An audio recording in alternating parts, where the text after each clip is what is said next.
How's my hair? Do we like the hair in the front? Do we like the hair in the back? Or does it matter? Your hair looks great. Can you guys hear me too? Yeah, I can hear you. Wow. Cool. So cool.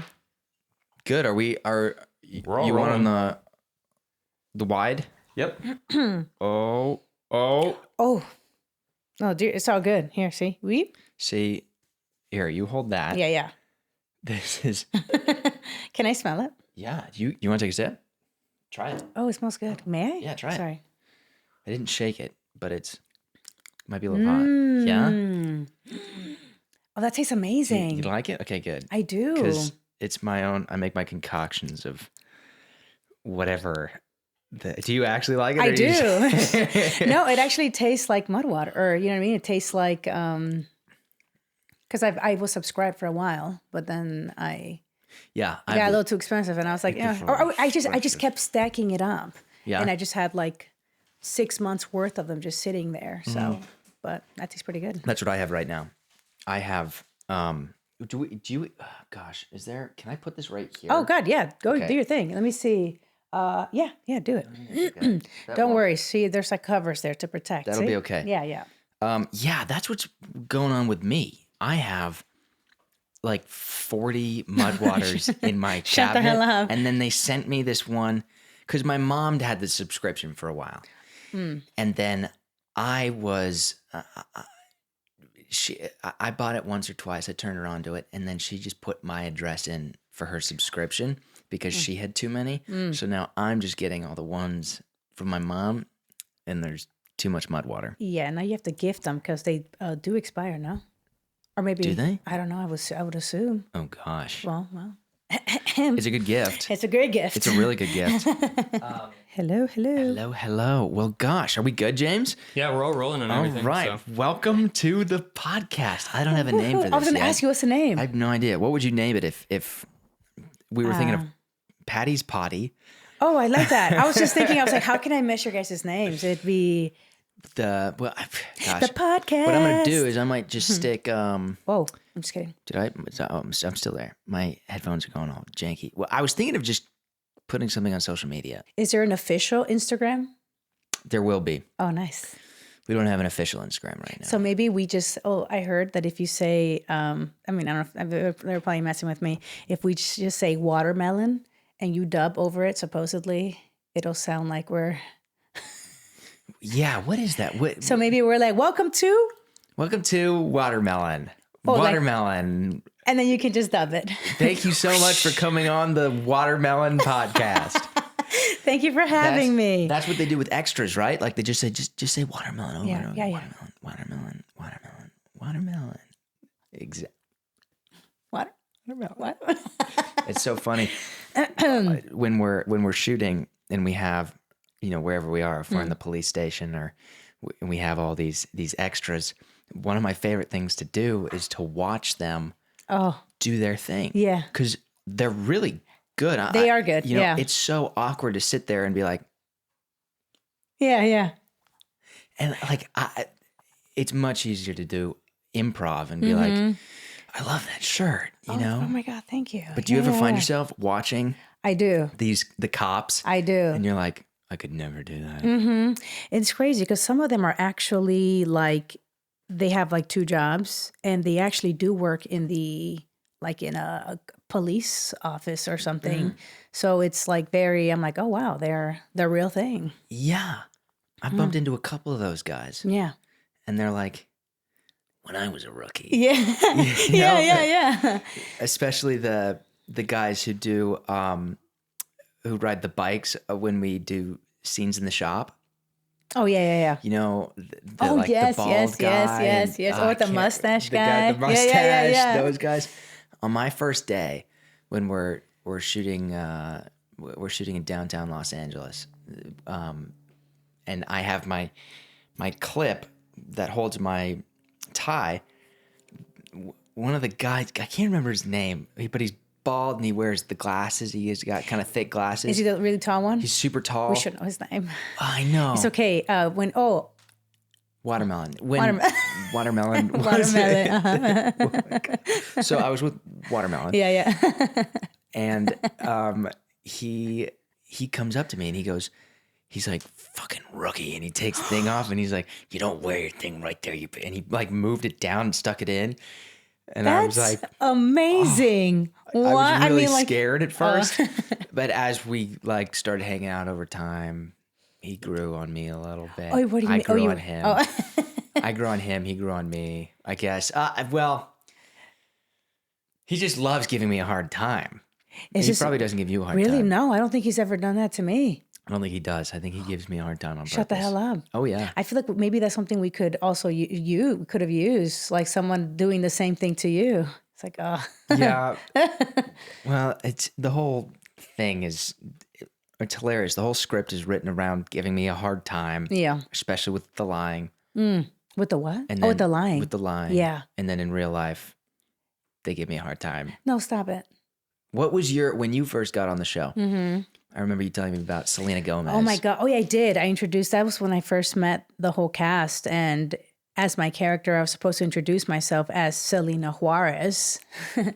And then I was like, I guess a little nervous. And I introduced myself like seriously. I was like, oh yeah, badge number, I should know this. 52397. I want to say 52397, Selena Gomez. And everyone started laughing. And I'm like, what the hell? This is not on the script, guys, And then it hit me. I'm like, oh my God. And then, yeah, ever since then. But yeah, that was like my intro to meeting the whole cast. But it was like a nice little icebreaker, Yeah. Yeah. You have to have the icebreaker. Yeah. Wait, when did we all meet you? I met you outside your I trailer. remember when we went on the trailer, and I was like, "Hey!" Outside. Yeah, and I was getting my hair cut that day. That's right. Because we were at the what's that place called? We were at the LA Studios. Is that what it's called? Oh no, we were at Paramount Studios. No, the very first day. Yes. I walked out. Yes. You were eating lunch. We were in. I remember we were in somewhere in downtown LA. Yeah. Yeah. And I met Alexi, I met Melissa, I met you. I remember meeting you. Yeah. I met Nathan. I mean, that was really cool. Sitting in the makeup chair, getting my hair cut or doing something. And Alicia walks in and she's like, Nathan's running late. And I was like, oh my God.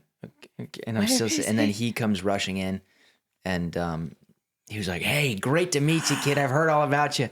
And I just remember watching him in Guardians and like seeing him in Castle. And like I didn't even watch a bunch of Castle. I've just, seen his face. And then he's like, who's your manager? And I froze. Shut the hell up. And I forgot who I went blank. I was a little starstruck.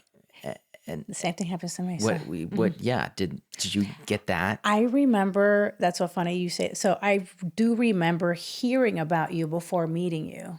Right. And I remember doing crazy research on you. I'm like, wait, who is this Patrick guy? It's like this guy got discovered through theater. You were doing your theater. And I was like, wow. I'm like, when do you hear that?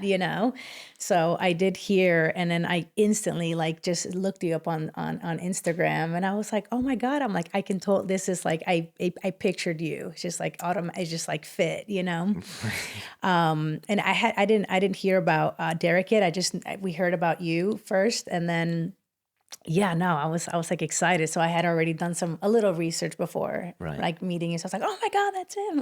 Right. That's so crazy. Yeah, me too. It's the first time I ever saw you was the Cop Cutie clip. Was it really? Yeah, I saw you on TikTok. Oh my God. Doing the Cop Cutie clip so it was you and Nathan and I knew exactly who you two were. And then when I met you, that was another crazy moment in my life where I just went like, oh my God, this is real. I mean, you're a celebrity. No, what? To me, I was like, I mean, yeah, you are. First of all, you are. You are.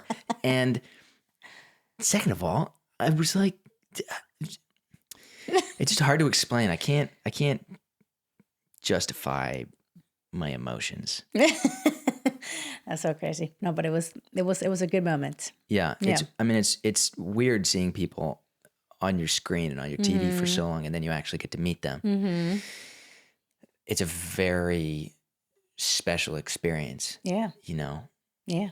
I also love your hair like this. Yeah? Yeah, What is yeah. it doing? No, it's just so different because like for the show, it's like a very military, Short. Short. But Yeah. you have Got great the hair. classic signature Patrick Come Keleher on, swoop. we got to do like a little hair, like maybe we can sponsor it by some like Well, if there's a brand out there that wants to sponsor me, yeah. Totally. I love a good hair sponsor. There you go. JR, I got headshots the other day and JR was with me and we were doing, he set my hair. Shut up. He did the whole thing and he just came out. He just wanted to do it. Shut up. It was really cool. That's amazing. Who did you end up shooting with? Paul Smith. Oh, I've heard of him. I think so. We were talking about him. Yeah. You sent him to me, I think. did? No, I think I sent you Stephanie Gerard and someone else. And you just got headshots. You just got photographs or something. Oh, yeah, those pictures. Oh, yes. That was with Manfred. Manfred. I was with Manfred. With Manfred. Yeah. That was like a nice moment. But it was more for like his gallery, for this year's gallery. Oh. I have yet. I did take headshots, I would say like 2 years ago. But I mean, my last headshots I used for like 8 years. So hopefully they last you a long time. Right. Yeah. I hope they do as well. Yeah. And then of course, after I did my headshots, I dyed my hair. And it's one of those things where like, well, Yeah. I kind of want to get a mullet now. You do? Not like a crazy. I used to have a nutso mullet. Shut the hell up. But yeah, did you have a mullet? I wanted a mullet. I wanted a mohawk. Do you know? I was bald for. I went bald for a commercial. I heard that for a commercial. A girl. I mean, so girl. I was saying girl. Girl, you can call me girl if you want. I went bald for a commercial. That's crazy. Yeah, but I was up for it. Like but I bald, like shaved bald. Do you have a photo of it? Yeah, I do. Yeah? I'm gonna show you. Show me. Okay. Yeah, I went bald for a commercial and I was so down. I was like, you know what? I've always wanted to change. That's crazy. But I always wanted to rock a mohawk. First, I'm like, this is a better time to do it. I'm never gonna have this experience. But there was a time where I did. I'll show you my mullet phase and I'll show you my bald phase. That's crazy. I really liked being bald. I don't know what it was. I felt free. And I didn't have to take my time doing, this is profile me, but I'll show you more.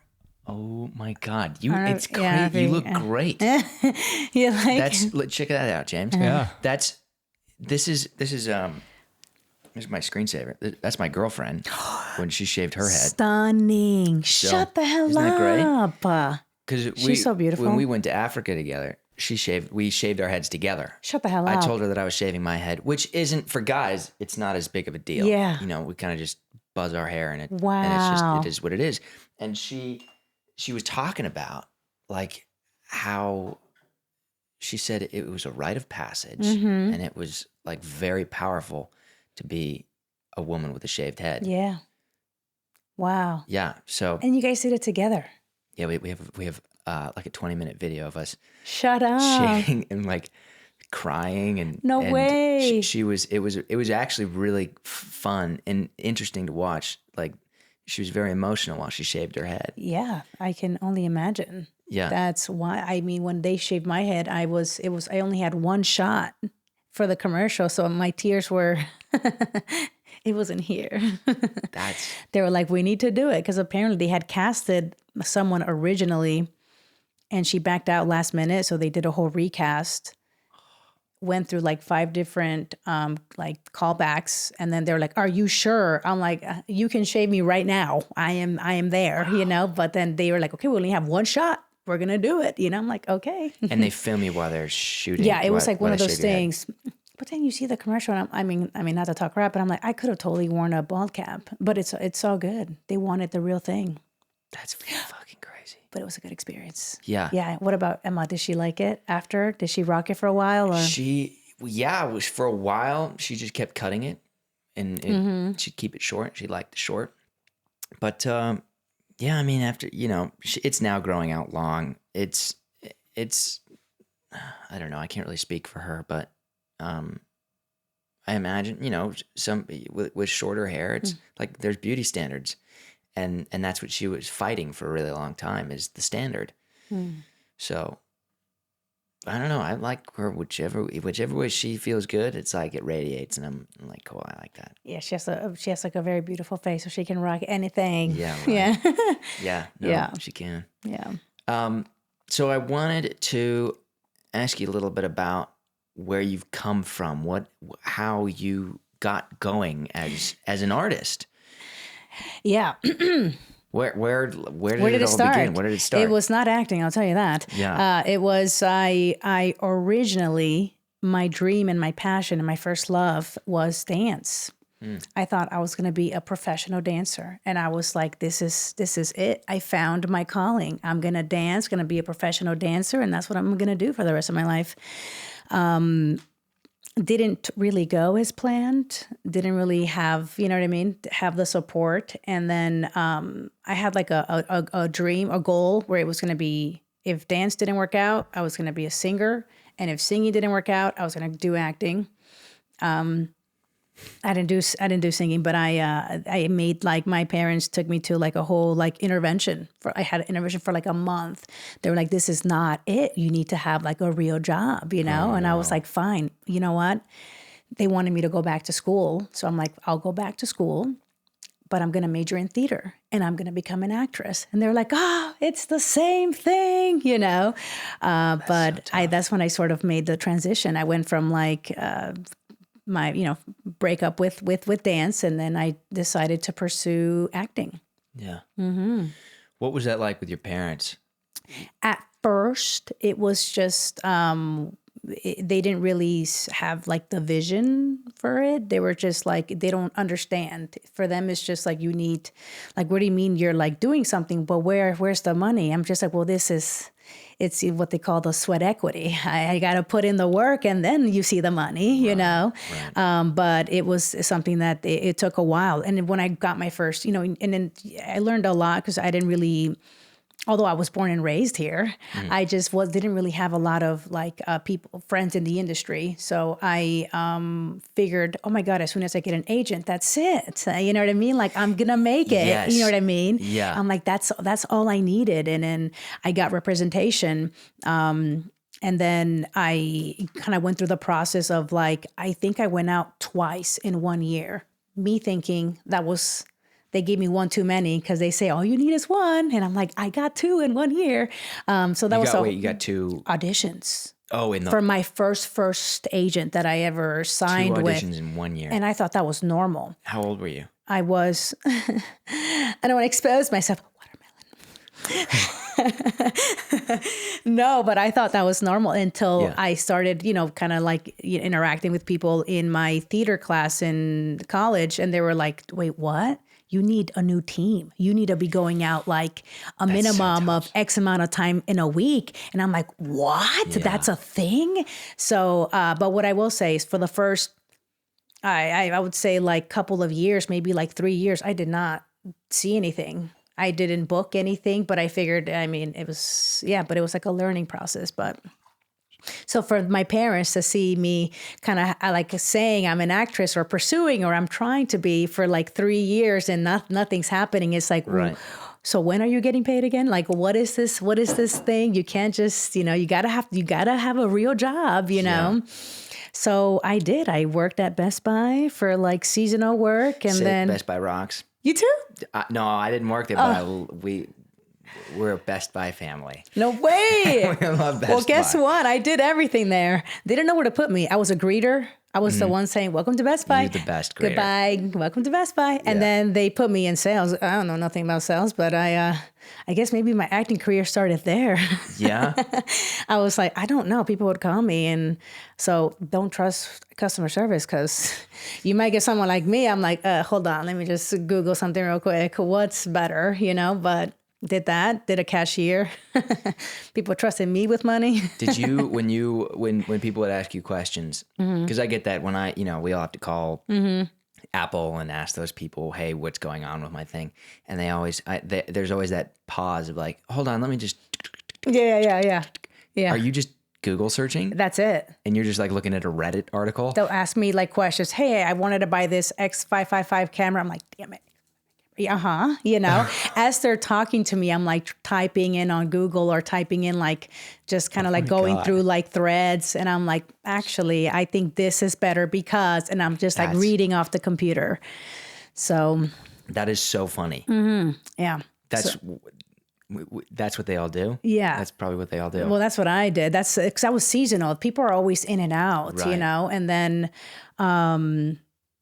I remember, I did that and cashier and then back to being a greeter. And then they just didn't put me on the schedule for 2 weeks. I took it personal. And I'm like, well, I'm not showing back. I'm not coming back, you know? That happened to me one time. They just Really? didn't put me on the, Shut on the the hell schedule up. anymore. Yeah. It's like, it hurts. It really hurts. But also, yeah, it's kind of, you're like sticking it to the man. You're like, well, if you're not going to put me on the schedule, then I'm not coming in. Yeah. That's exactly what I never did. coming back. Yeah. I did one of those. Yeah. They were calling me. I'm like, I'm not picking up. Really? Yeah. You were done with Best Buy. I was just done. I just felt like, I mean, what was I just wasn't properly trained. So I just always felt like I was just like floating everywhere. And I just felt like I felt like I deserved a position. Yeah. And stubborn me at the time, I was like, I'm out of here. Yeah. Yeah. So you had a 3-year lull. Yep. And then, and through that, your parents are breathing down your neck and they're going, what are you doing? Yeah. I just want to also say, like, even when I was like dancing, I would dance at night. I mean, not night, it sounds bad. Not that kind of dancing, not that it's bad. I respect everybody, but it was like, I, found a community of dancers. So I didn't have like a schedule. No structure whatsoever. So my parents would just see me like come home really late, wake up at 2 p.m. sometimes. Like that was me after high school. Yeah. Like I was waking up at this time. So they just saw like, that's it. We're losing her, like she's out in the streets, and they thought I was doing something bad. I'm like, no, Mom, I'm dancing. Yeah. Haven't you seen the movie, Where are you Honey? dancing? Exactly. Like, what is this? What do you mean? Where are you dancing? I'm like, we're dancing because we're like trying to perfect it. We're trying to be better. We're trying to, like just work on some stuff. And we would dance until like sometimes 2-3 o'clock in the morning. So that was like, they would just see me come in at that time. And my parents are like, what's happening to our daughter? So seeing that and then saying I'm going to do something and then not kind of like me not showing there's nothing, no reward. Yeah. That was sort of like the thing. And I'm like, it's going to happen. Even if I'm old, they're going to need an old lady. Regardless, I'm going to be on TV one day, And it wasn't until my first job was a commercial. I did commercials. That was like that's my I guess like me seeing myself on TV. And then I guess like after they saw like even my first paycheck, they were like, what? Like, but why did you get paid? I'm like, this is just one day. Imagine if I, booked more commercials or booked a role on TV, it'd be more checks like this. And they were like, I feel like that sort of shift. And they were like, we just have to trust her. And they did. Wow. Now they're like my biggest cheerleaders. They're like, every time they're like, are you studying? Are you working? Why are you outside? Like you got to put it, you got to, prepare yourself. And that's crazy. What did that feel like the first time that you brought that home? Was it like a shift? Like all of a sudden they went, oh my God, or did it take a couple weeks? No, it was like, wow.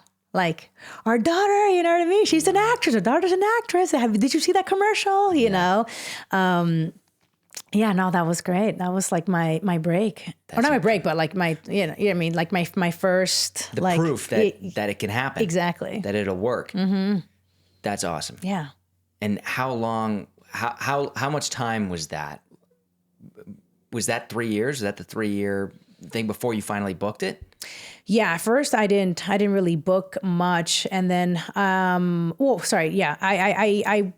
feel like for commercials, especially being starting off like non-union, it was like it just kind of like it was kind of like happening. I feel like it got to the point where that's all I was booking in the beginning of my I was only booking commercials, and then that was like my I guess. My startup. Is that what you're saying? Sorry. Yeah, I guess. Yeah. Well, no, yeah. Yeah. I've done I've done so many commercials. Really? Yeah. I've done one commercial. One. Yeah. Nice. It's actually a crazy story how that happened. Just tell. Please tell. Yeah. I was doing I got this agent when I was going to school in Orlando. And it was a super shady agent, I found out. And it was kind of one of those things, they send me an audition once every 4 months. And it was for go to the Disney lot, to take photos in the background, like you're gonna be on the ride and they're gonna take photos of you and they're gonna put that wherever. So about a year and a half goes by and I moved to LA and I'm doing the play Fatherland. And they send me an audition. We need to see you skateboarding, and we need to see a slate of you, a full body slate. So it was like easy, And I go into a parking garage. I set up my iPhone and I shoot me skateboarding. And they say you booked it, but they still think that I'm a local in Orlando. So they give me the address and it's in Tampa. And they say, we're not going to pay for your gas from Orlando to Tampa, thinking I'm still in Orlando. And it was like $1,000 for the day. It was for Checkers Rallies, the fast food. And I flew myself out because it was the first paid gig, other than my play, my first time I'd be paid to be on TV. Wow. I flew myself out. I show up. It's crazy. We were rehearsing 6 days a week and we had 1 day off and it happened to be on the 1 day off. So I ended rehearsals on a Sunday, flew out, got there at 6 a.m., started the shoot, did the shoot all day, got on a plane that night and went back home. But while we did our 12-hour shoot, I show up and they're setting up the shots and they're like, I can hear them talking. They're like, yeah, this is just tough because we can't get their head in it, and we gotta. And I'm like picking up on you can't get my head in it. Sorry. And an hour goes by, and they're setting up another shot. That might have just been for that specific shot. Yeah. And then they're like, God, this is so tough because we just see their faces. We can't see their faces. So I go up to the cameraman. Why can't you see my faces? Why can't you see it? Why can't you see my face? And he says, well, you're the body double for the shoot in L.A. And I went, I'm not. Oh no! I'm not gonna be. Sorry. I'm not gonna be in the commercial. He's like, no. And I was so bummed.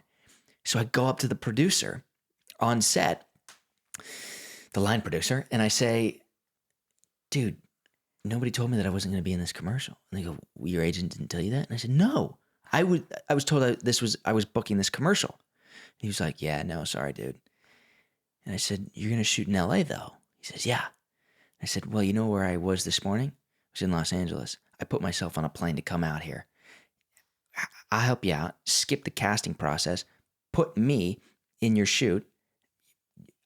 Don't worry. I'm in LA. I'm an LA actor. And then we'll be good. And he was like, you flew yourself out and you're flying yourself back out tonight? I said, yeah. He says, huh. He was like, you're a hustler. And I was like, well, sure. And so he gave me my number, or he gave me his number. We exchanged information. And he said, are you available on this week? And I was like, yeah, I'm available. And he said, okay, I'll call you in a couple weeks. A couple weeks go by. He calls me and he says, I need you for this shoot. We're gonna shoot with you. And I go out for 3 days. I shoot this commercial. So now I'm the face of the commercial. Shut the hell up. Then he says, we need you for another one. So we're going to shoot a separate. So then I got 2 commercials out of the one thing where I went up to the line producer and was like, the guy's name was Bob Turton, really good guy. And so that was that. And then I haven't been on a commercial since, but because I just left that agency. They were awful. That is crazy though. I mean, like, that's amazing. I feel like if that were to happen to me, I'd be like, oh, it's okay. Well, the other two actors, I went up to them and I said, did you realize we're not? And they were so bummed. And they were Orlando actors. Oh, and there was nothing they could do about it. But because I was in LA, I had that advantage. But is that me? Oh my God. How did that happen? I'm so sorry. Watch it. We could just watch reels. Sorry. Did you see that? I didn't even, oh my That was God. crazy. Sorry. That's a poltergeist. What is that? Oh, it was the ad. It was an ad. It was the ghost in the podcast ghost. Oh yeah. The petty potty ghost. Petty Patty goes, oh my God. But that's wild. That is wild. Yeah. Do you still talk to that guy or no? Yeah, we were texting the other day. Shut the hell up, Yeah. Patrick. How do you see, like, that's a gift, being able to like build relationships. And like, I feel like, where does this fearless, like, it's just, I don't know. I feel me, like I'm like a weenie. I wouldn't even dare to, like, I'm embarrassed to text people like at a wrong time. I'm like, maybe. Right. Yeah. I do know. I feel that too. You know, I don't know. I mean, gosh, I'm really hard on myself with failure and like, and messing up and texting at the wrong time. And I think we all feel that in some sense, but I just like, I guess I always liked watching, I was really jealous of kids that could do backflips. and like, we all know those kids that'll like, just like go up to the wall and just do a backflip off the wall. I was like, how do you just do that? And now that I'm older, I realized they were okay with failure and like hurting themselves, and they were okay with that. And I was never good with that. And I was always except I was a D student. You know, my GPA when I graduated was 2.5. Oh my God, twin. Really? Yeah, terrible. I was a terrible student. Yeah. Like I will say, That's why we're actors. yeah, I always say this, but I don't know if people take it. I mean, I didn't really properly start reading until I was like later. Yeah. I was terrible. I still am really bad at reading. Really? Do you have ADD or dyslexia? Or Yeah, like I feel ADHD? like now, I mean, my parents, I grew up with, parents who didn't really, we didn't really go into the like doctors or hospitals until, I mean, not unless I like was physically hurt. Yeah. It didn't really exist. So, but teachers would always tell my parents, like, at a really young age, like, she needs to go to the doctors or she needs to see someone because she cannot focus. Yeah. She's easily distracted by like lint flying in the air. She's not doing good. And my parents are like, she looks happy. She doesn't look like she's ill to us, Right. So but they just thought it was weird that like it was back-to-back teachers saying the same thing. Like, she can't focus. Like, she needs to see someone, Right. But it's just like, no, we're not taking her, Like they were at parent-teacher conferences and you're... Yeah, but it was really bad. I do remember, this was crazy because looking back, it's like my second grade teacher would hit me in the head. What? With her hand. Because I just couldn't. I just was like not like, and I don't know if she thought I was messing with her. And I'm just like, is this not how you do it? I used to write backwards. My parents thought I was weird when I would write, because I don't know if I'm left-handed, but I would write like everything was backwards.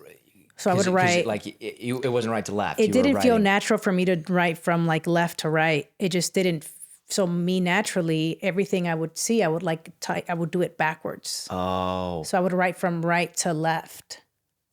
Yeah, that makes sense. And then they were just everything. You'd still spell it out correctly. So Yeah. it was the ABCs going right to left instead of left to right. Yeah. Yeah. It's just, but I just had I needed like training wheels. And then, Yeah. and I also like growing up I grew up in a Spanish speaking household, then went into bilingual. So that just kind of I don't know if it messed with me. It just like didn't click. I'm like, I understood Spanish, but then some of the words are familiar in English. And then I think fourth grade was like just English, but I was always, I'll say it now, I've never said this out loud, but I've always been in like developing reading and writing. Yeah. I was learning how to spell cat in 9th grade, sounding it phonetically in 9th grade.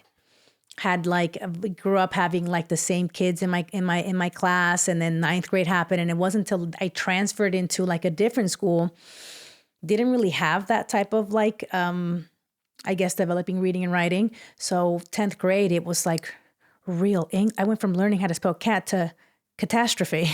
I was like, I started like ditching school, oh my God, my parents don't know this, but I started like leaving class by myself, and no one would question me because I was always by myself because I panicked. Oh my God. I was like, I can't, I'm afraid to like read out loud. I'm afraid to, just say the wrong things. I'm like, everyone here is like better than me, but I was not a good student. That I really relate to. But in high school, I started ditching class because of the anxiety of everybody else. And I was always behind as well. I was put in the slower classes. I had the 504 plan and like the extended testing, because my brain didn't work as fast as everybody else. That sucked. When you say tests, because I have like memories of them putting me aside, and I remember being in the small room with like almost like they're taking notes, and they're asking me like silly questions like, what's the opposite of up? Down? There's no right or wrong. You just say what I'm like, what's the opposite of this? I'm like, happy. And sometimes I thought it was a trick question. I'm like, I'm just going to answer and say something else. And I'm like, when I'm thinking back, I'm like, maybe that's why. I don't know. Maybe I just didn't really advance, but I was always like I was always put in this class where they were like evaluating me. Oh my God. That's crazy. Yeah. So that's why I never wanted to pursue acting, because I was afraid. I'm like, I have to read for a living. Yeah. I have to do this. I'm like, I can't. Like, this is like, how am I going to do this? I was terrified of doing cold auditions, cold reads, and I still am. I'm just not a good reader. It's just not the way that my brain works. And I do try to remind myself, I am what I say I am. And there's the big, especially with the testing, like that really did some damage to me. And it probably did some damage to you as well. What the teachers and the testers were telling me, you're slower and you need more time, and this doesn't work for you. That now I have to tell myself, I am capable of doing it, and I can do it. And something that I'm not very good at may take me a little bit, but it's like, it really fucked with my head. It really made me sad and made me think every single other person in the school was better than me, because they could, especially, oh my God, did you, like when they would do popcorn, we go popcorn, reading, Lisseth, and then you're like, yeah, I would have to. So I would always like shake the person in front of me. The person in front of me, like the chairs are almost like attached, or they're so close. I would shake all the time. And then the times when it would be me, or sometimes if it wasn't popcorn, it was like everyone read like a paragraph.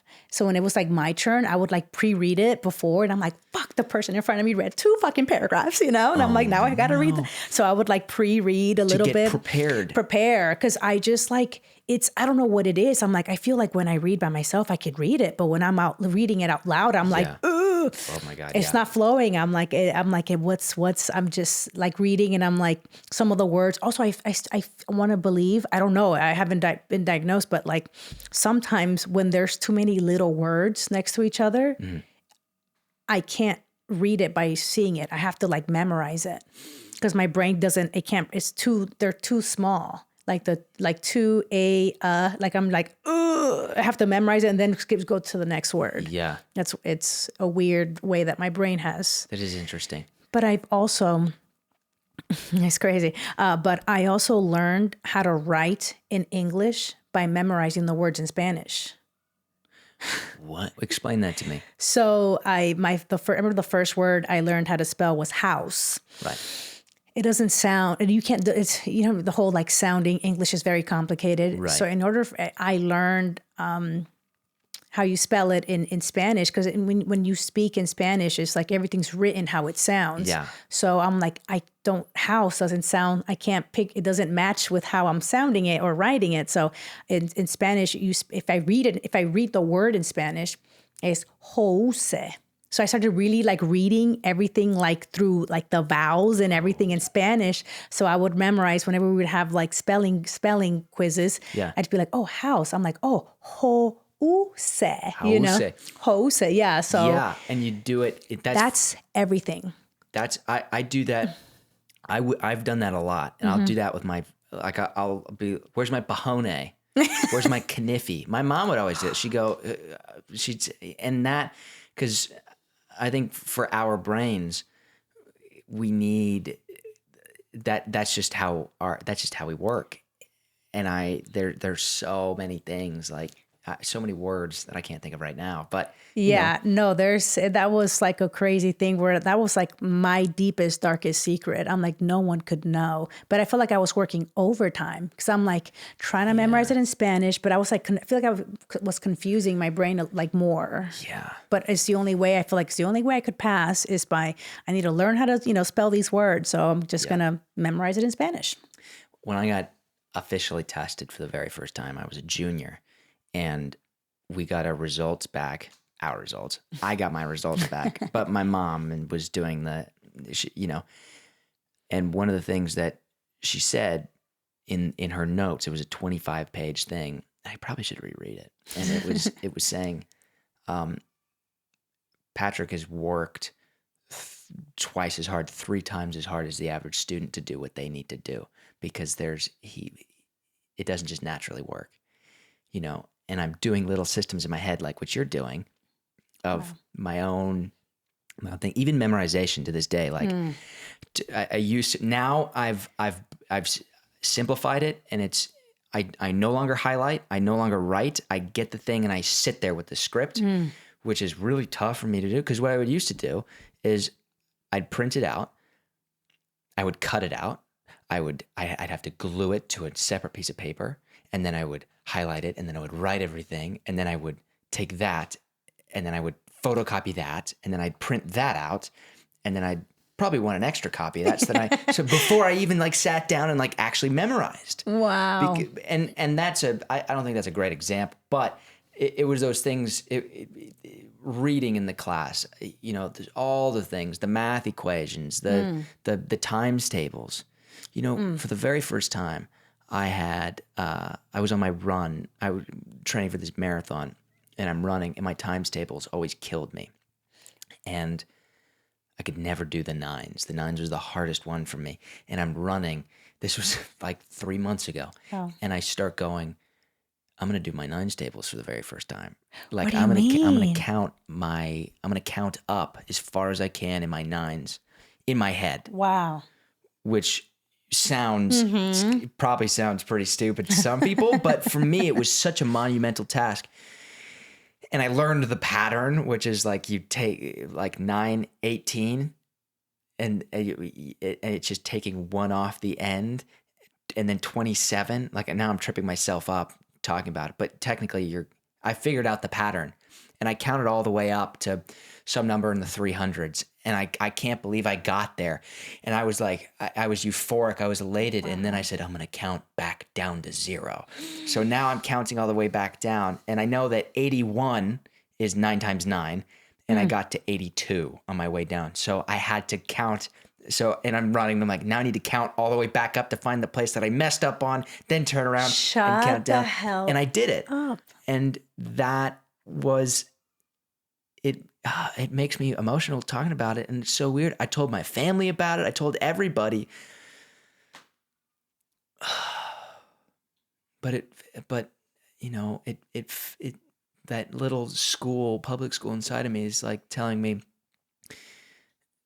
well, you should know that as a 3rd grader, you idiot, like, you're slow, and it just hurts. No. I mean, but it's okay. I mean, I did it. So. But I will say, did you do it just like counting? Like, if I were to ask you, like 9 times 7, like, does it, or you just did it like I just did it in order. Chronologically. Wow. Like, if you told me 9 times 7 right now, let's not do that. Yeah, but, no. Don't do that. No, me too. No, I can do it. I'm not going to do that. That's crazy. I did memorize. You ask me now, I couldn't tell you. There's no way that I couldn't tell you the times tables. I still count with my fingers. Yeah. I'm like, even when I'm giving tip, I'm like, okay, it needs to be a 20% tip. I'm like, the 20%. 1, 2, 3, 4, 5, that 6. messes me up. Or even the time zones, like time zones, like New York, 3 hours ahead of us. Mm-hmm. I go, well, right now, like, what's the time right now? Is it like noon, 1 o'clock? It's 12:32. 12:32. So I'll go, Okay, they're 3 hours ahead. So is that 12, 1, 2? Is it 2 or is it 1, 2, 3? You know, Yeah, like yeah, then I yeah, get yeah. messed up on how do I. Gosh, maybe we don't want to be talking about this. We're just like people are gonna be listening. Like, We're just. oh my My God. God, really? Yeah. Okay, no, let's say. Yeah, whatever. But what? So was there a point in school, in public school? Was there ever a point where you had a coming of age moment, or like a growth spurt, or where you just said, "This is I know how to cope with it," or was it just a never-ending battle of? I will say that if I were to go back now, I would be a better student. I feel like I now enjoy reading. I enjoy learning. I feel like I have interest, and I feel like I never really got that, Yeah. which is why I was so gravitated to the arts or performing. Because when it came down to performing in, track and field or dance, I felt like I felt like I was like within the top 2, top 3, Yeah. I was like, okay, I'm up there. I have something to look forward to. But as like the academics or literature, that's something that like, we do it for a living now, you know what I mean? But Yeah, it's just, but I'm happy that I didn't give up, I mean, we didn't give up. We kind of like found our ways. Yeah. Yeah. How do you memorize now? I feel like now, since we do it so often, I just like I'll read it a couple times, and then I like to storytell in my head. It's the only way that'll stick with me. Yeah. Almost like just like I can replay exactly how we started this. I'm like, oh, he said this and I said this, but when I said this, he responded with. It's like it's all like I have to like sort of picture the scene or storytell, like what you know what I mean? I just like I entered to this room and what made me want to say this, and it's like storytelling. Totally. Yeah. I used to in the beginning would have to read, like I would spend maybe a couple hours just reading per page, but then it was hard for me to Like you just read it over and over again? yeah, I did that in the beginning. I would just read it over and over for like literally like hours, and then I would switch to the next page, but I just didn't feel like it allowed me to like be present. You know what I mean? Yeah, now it's just like I read it a couple, have an understanding of what's happening or the intention, and then it just sort of like sticks. Now it's just like it's just there. Yeah. That's it's the muscle, right? It just slowly kicks in, especially because you've been, shooting like Nathan talks about it. He was like, dude, since I was 20, I've been doing it every single day of my entire life. Wow. And so it just makes sense that you eventually get to the point where you can just do it, and it's the story. I try to come up with the story as well, and I like to play with it. And there's some things that are so much harder than others. Oh God. Like the freaking codes and the can't. laws and what is I don't even want to go into it. No, when it comes down to there's like a name for it. We're like we're just giving out information. Yeah. Or even radio talk. If radio talk or codes or just kind of giving information with no emotions attached. Yes. That's hard. Like your most recent episode where we were doing we were talking with Cop Q. What's his name in the show? Xander Holly. Well, I know Xander, but what's the character's name? Raj. Yeah. Raj. Where that's a great scene. We're in the car and you're like, oh no, hold on. Here's another. I'll talk to you later. I gotta go get this bad guy. Yeah. That's oh God. That's great. But yeah, no, the codes are tough. No, that was tough. And that even shooting that scene, I was telling him like something about like, you're not really, it's just all imagination. Kind of have to tap into like your techniques with audition self tapes, because you just have to pretend you kind of have someone off, Yeah. reading it off like the radio, know, you just have to react and hope that it makes sense. Yeah. Yeah.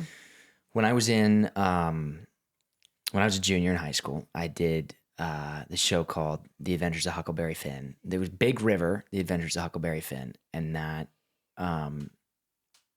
it was Aspen Theater. So it's Aspen Community Theater. It was a big deal for me as a kid. We're not getting paid. It's community theater. But I got Huck Finn, and it was a 3.5 hour play, and I left the stage for 10 minutes. So every page, it was a monstrosity amount of lines. And I procrastinated the memorization process until the very end, like until Tech Week. And even then, it was 2 days before opening, and I was walking on stage for the Act 2 with note cards. And my director pulled me aside, and she was like, "What the fuck are you doing?" And I was crying in front. I was like, "I took today off to memorize, and I'm having so much trouble. I'm sorry." And eventually, I got it. I got it, and I did my thing, and it was fucking awesome. Wow. But that it was just like, a part of the thing for me is I need to consistently do it days before. It can't be like a last minute thing. Because if I don't got it, then I'm not comfortable on the day of it. I'm not comfortable, then it comes across. Which you are so freaking, like every time I see you on TV, Oh God, no. you are so fucking, you're just like, it's like watching somebody go down a slip and slide. You're just like, man, there goes Liz. And you're like, wow. It's so crazy. Like if you were to sort of like be like just like a fly on the wall, or just kind of hear, or like live in my head, I can't watch myself. I feel like I cringe. I'm taking notes, and I'm like, that's not good. That's not good. Why did I do that? Why did I say this? That's too much. I don't believe what I'm saying. I'm not.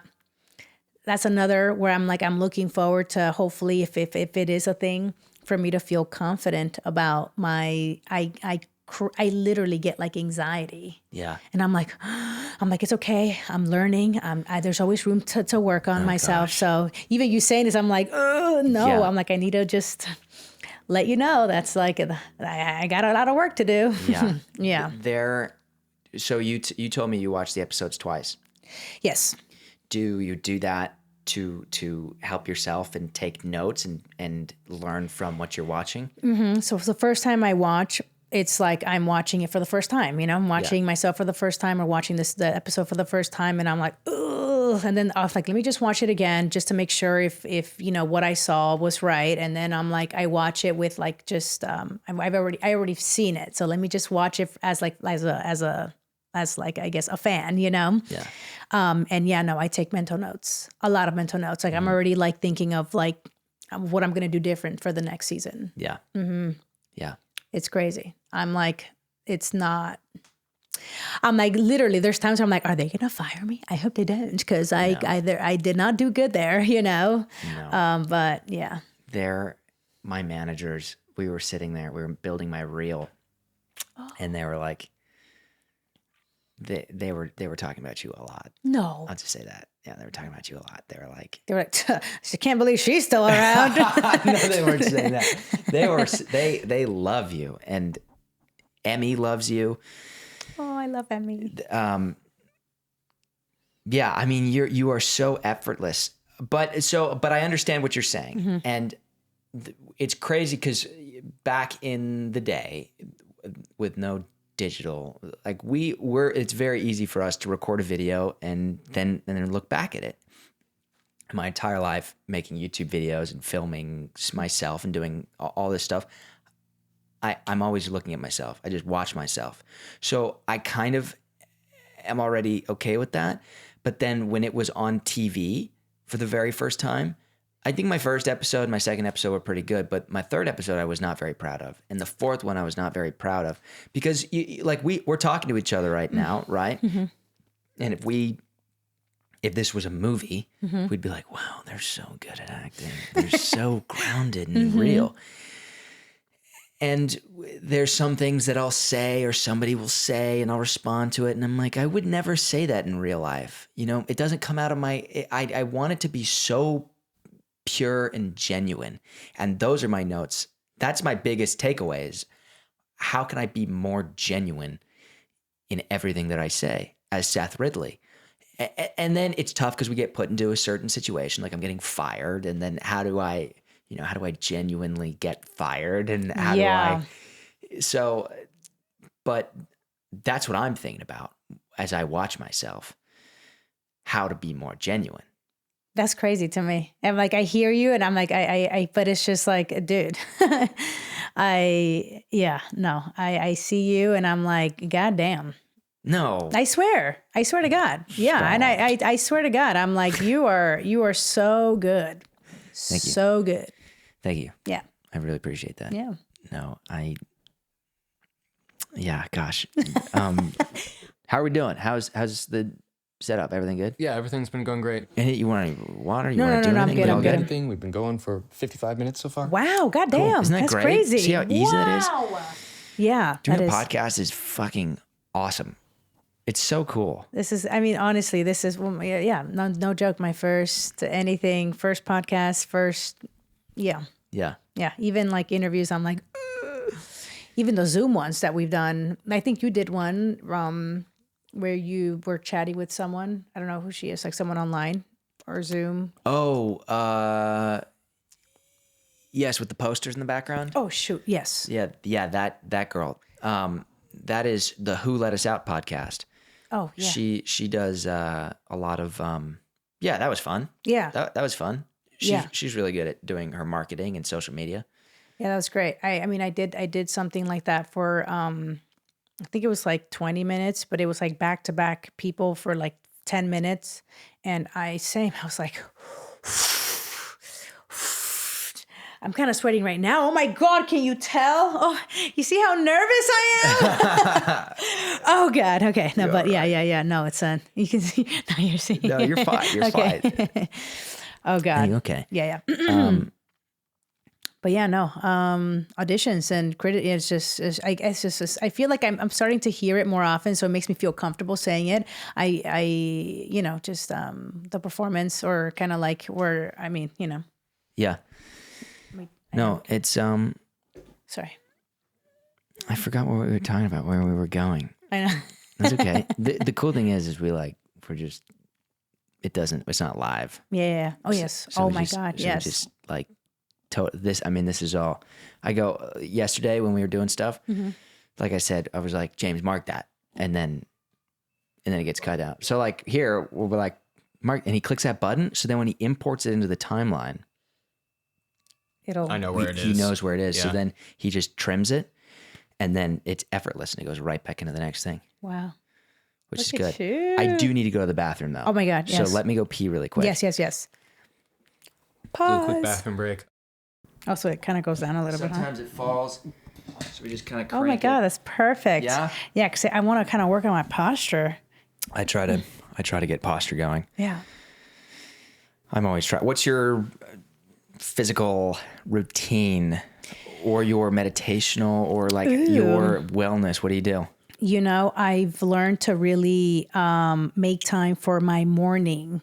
Like my morning, I feel like I need to wake up and surprisingly, I really do enjoy quiet time in the morning. Yeah. And just sort of like on a good day, I do like just kind of jazz music in the background and just taking in the outdoors. I kind of stop, but there was a moment where I was kind of like meditating in the sense of like getting in touch with all of my senses. Like, oh, what am I seeing? You know, like, what does this wall feel like? You know, like, what are the birds saying today? You know, but I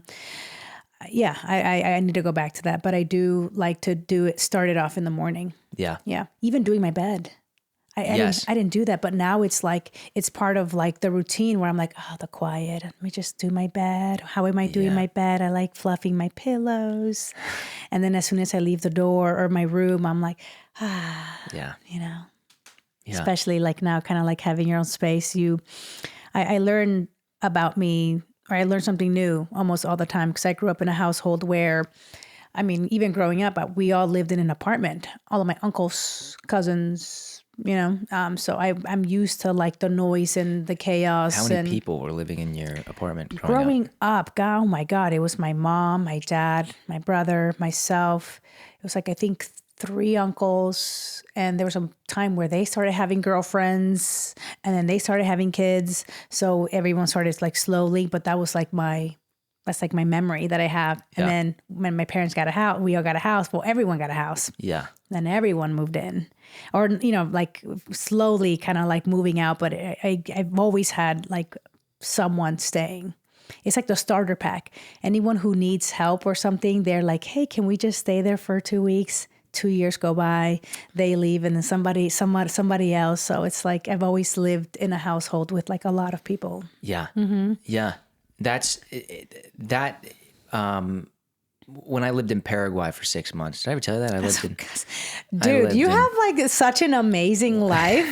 I met you. You were like, I've done this, went to Africa, I did that, I did this, I did a solo camp. I'm like, right. How old are you again? I'm 22. That's wild. I feel like I'm just like, I feel like now I'm like my 30s.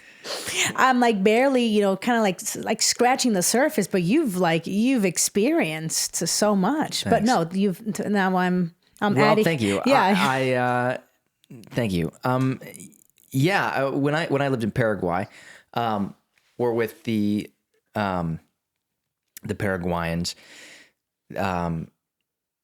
they lived in the same building as, oh my gosh, I got a burp. Do your thing. Excuse me. You did it? Yeah, I burped. That's it was a silent very quiet. One. Can you pretend it was like a loud one? We'll add like a Shrek watermelon. Yes.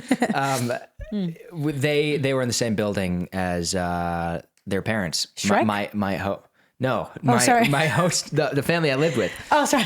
It's like Shrek. Shrek lived in my building when I was in Paraguay. That was actually his swamp.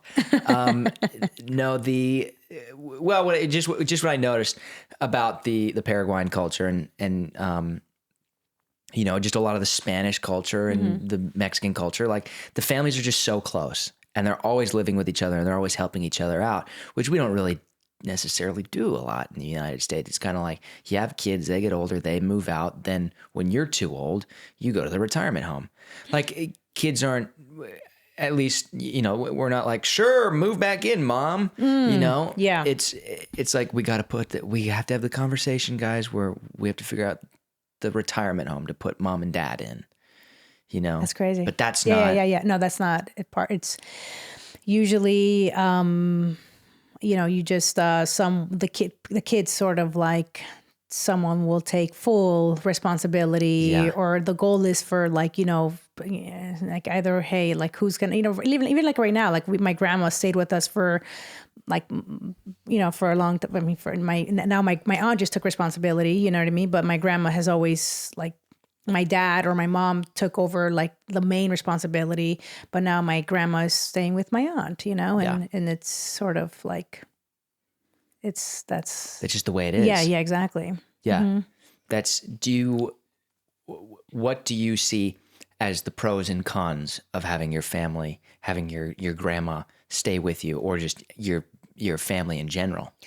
It's just so like normal. I feel like I wouldn't even, the cons, at least for my situation, is that my grandma got to a point where she needed 24-hour care. So like, my mom works graveyard shifts. So it's like when my dad's working, my mom's asleep and my grandma's by herself. So that was like the thing where she was like, who's okay, like, you know what I mean? Like someone else needs to take full responsibility because she needs, she started, it kind of starts with like leaving things on, or like the stove was on, or the water's on. So it's like, that was something where, kind of have like the family talk. And now my aunt has taken, you know what I mean? She kind of like let go. She quit her job and now she's taking care of my grandma full time. Right. Mm-hmm. Yeah. But but it's never, I don't know. I guess that was like the one part where you kind of have to like, kind of have that conversation. But yeah, I don't know if that was a con, but it was like an eye opener. Yeah. Yeah. Yeah. I think it's really special, but that's just the way that you've grown up. It's just, it's the family takes care of each other. And you're always, I think there's something very beautiful about that. And, my relationship with my mom, like, is very different. Like I love she's my mom. Like we all, but at this point in my life, my mom and I don't communicate very much. And we've gotten better. We've definitely gotten better. And it's a two-way street, she's phenomenal and I love my mom and she's hilarious. But like, I'm out doing my own thing and that's the mindset that I've grown up with. That's just what I do. I'm like, now I'm solo and I'm by myself. And sometimes it's scary to not have the family to fall back on, I guess.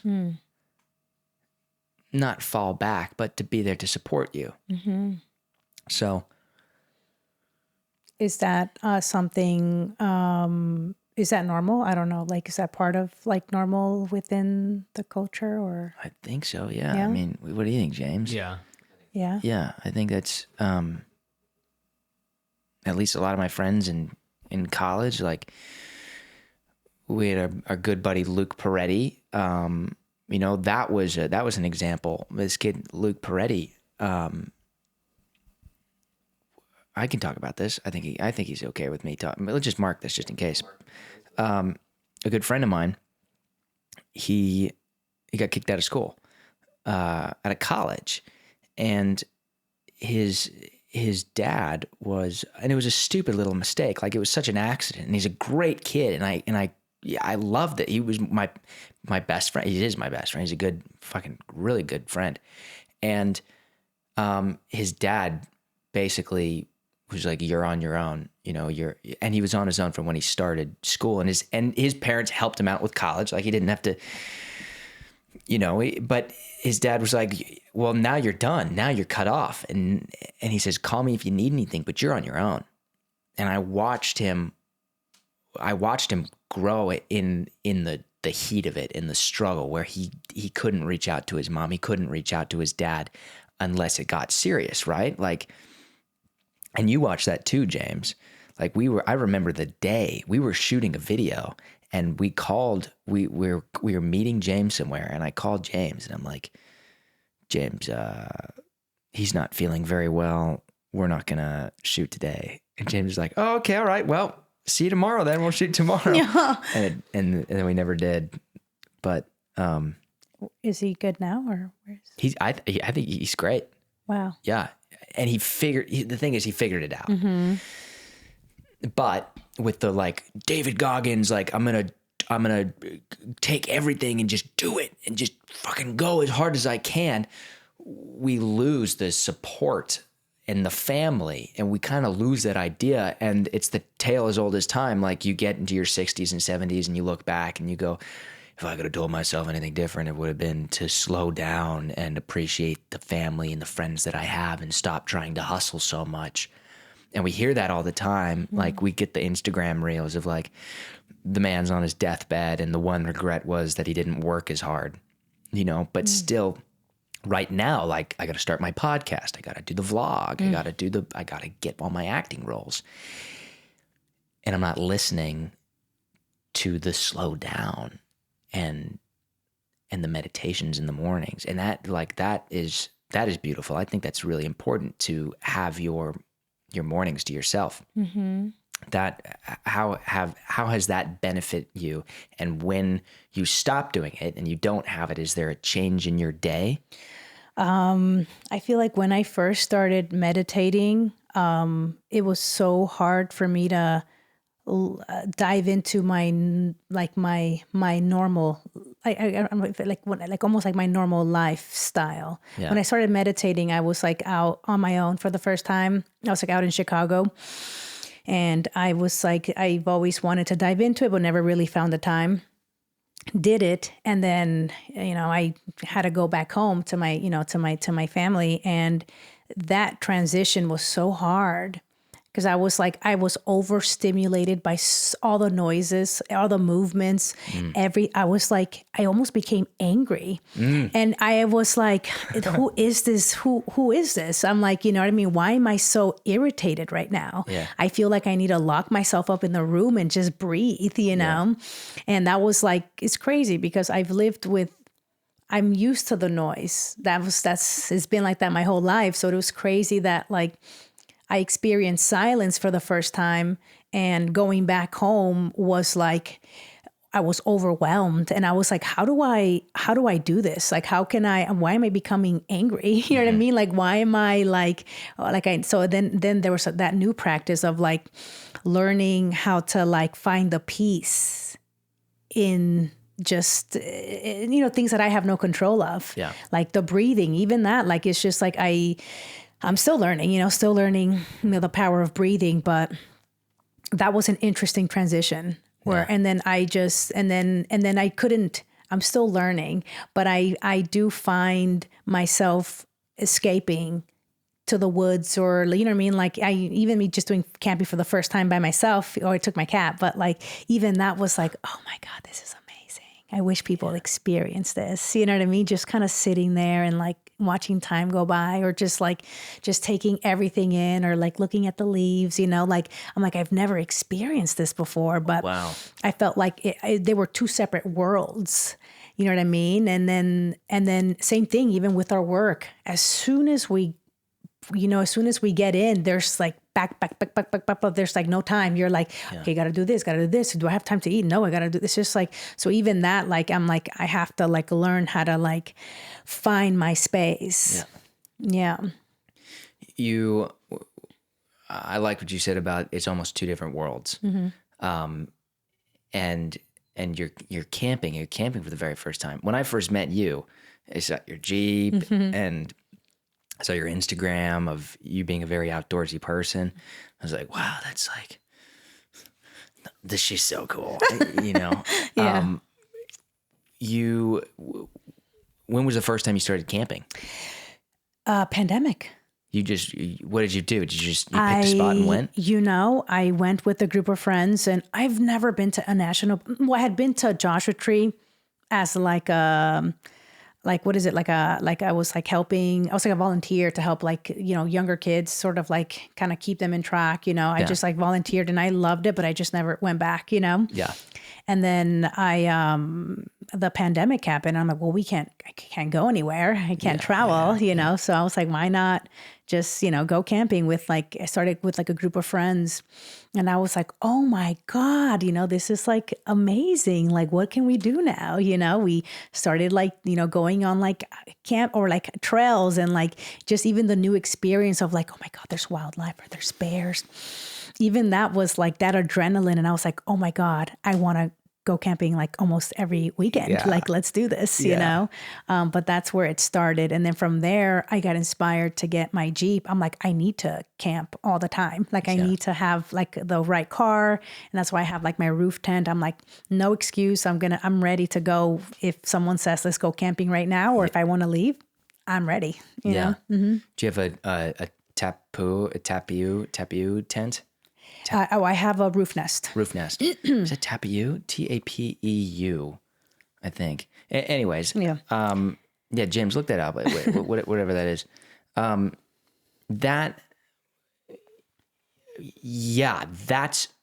That's awesome. Mm-hmm. That's really cool that you got into it. Yeah, late, but I mean, you kind of hear like, other people like grow up camping. I'm like, I see that in movies, but I never really grew up camping. Well, I mean, yeah. So it's funny enough, James and I grew up. But what is it, James? I have no idea how to pronounce this. But it's Tepui? Tepui. T-E-P-U-I. Tepui. I always see them. So James and I grew up in Colorado. Our towns were a couple hours apart from each other. That's crazy. Both very small towns. Both very small. What was the population of yours? Like 1,200. 1,200? Yeah, it was tiny. What? Yeah, his was tiny. Mine was 6,000. So his was smaller than mine. Wow. Isn't that crazy? That is crazy. I had to drive 15 miles just to go to the grocery store. Yeah. What? Wait, how do they all not just become family? I mean, not like that, but like, do you all not just like know each other and like become like one big family? Basically, yeah. When I would have to go to the grocery store, I'd hike through. No, Exactly. we met in college, and that was something that we bonded over. We were like, oh my God, you're so close to me. Wow. Even though it's hours apart because you have to go around the mountains. It's not, driving through mountains. But yeah, growing up, we were camping. We were always camping. Wow. We were always camping. But I didn't get the experience that you're talking about until I got my own car and my own drivers. I was able to go do it myself. And I remember very, very young, 15 or 16, James knows what I'm talking about, where like the junior, the sophomore goes camping and they're like, we're doing a camping party. And that was the thing. It was always the camping party. And you'd show up and there'd be all the teenagers and they're all drinking and there's the bonfire and like people are shooting arrows and throwing tomahawks and that was cool. And then, so I spent, right when I got my car and it was summertime, it was every weekend. It was always camping trips. Anytime we had work off. And it was like a different world.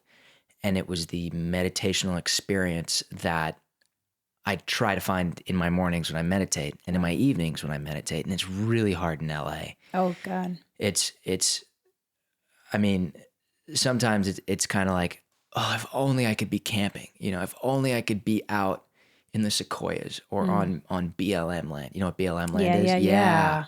So sick. I've never, I think someone has sent me just coordinates. There's like no, like, I guess way to find, you just find your way. You go. You just make yourself at home. Do you know the app iOverlander? Ooh, I want to say I had it and I just. It's this guy. It basically coordinates, and it's everybody, they're doing BLM camping. It's not downloaded. Oh yeah, that's probably the same thing for me too. But that's great. It gives you the coordinates of where you're trying to go. But God, yeah, it's so cool. It's so special. Yeah. It's really important for mental health. Yeah. No, I love it. I love it. That's why, that's what really, we haven't really been up there, but there's a reason why I liked this place. Cause when there's like stairs to go up and I'm like, oh my God, I could just escape to my backyard. You know, I was like, I can't wait to turn it into like a little hidden oasis. Cause you need it. You just need, even if it's just like 10 minutes of just like, especially me, because I operate in a very high, like my energy's up here, but when it's up here, it's so hard for me to like ground myself. Yeah.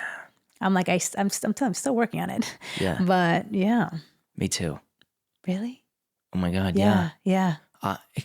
Because it's like when I crash. Oh yeah. And it's hard to bring my frequency low. And when I come down, like when I pop, my head comes off the pillow, I'm on. Mm-hmm. And then a lot of the times, especially this past week, like I try to go to sleep and I'm still on and I can't let myself crash. And when I turn it off, I fall into a state of depression where and it's not friggin', it's not like, gosh, the word depression it's a sensitive word, but it sucks when I have to turn that thing off because I am operating at such a high frequency. Do you relate to that at all? Yeah, I was curious to know like what you meant by the D word. Yeah. Like what do you mean? Like, because I'm curious. I'm like maybe we're talking about the same thing here. Yeah. Well, when I was young, like there was as every human being does, there's always a point where somebody goes through a long state of depression. Mm-hmm. So then as I got older and, coping with things and figuring things out, like the thing gets shorter and shorter. And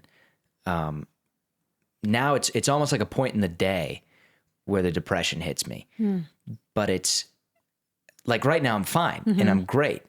And I'm working and I'm creating, I'm making art. Like I just picked up doing oil painting to level myself. Cause I'm working with colors now and textures, and there's something to show for it that I get to watch. I get to look at. But I can't sit down and watch a TV show. It's hard for me to watch The Rookie, to sit down. And when I do that, I start beating myself up, and I get into then I think about all the things that I haven't done. And that's the depressive state of, you should have done more. I could have done more. When will I do more? That's, it's crazy.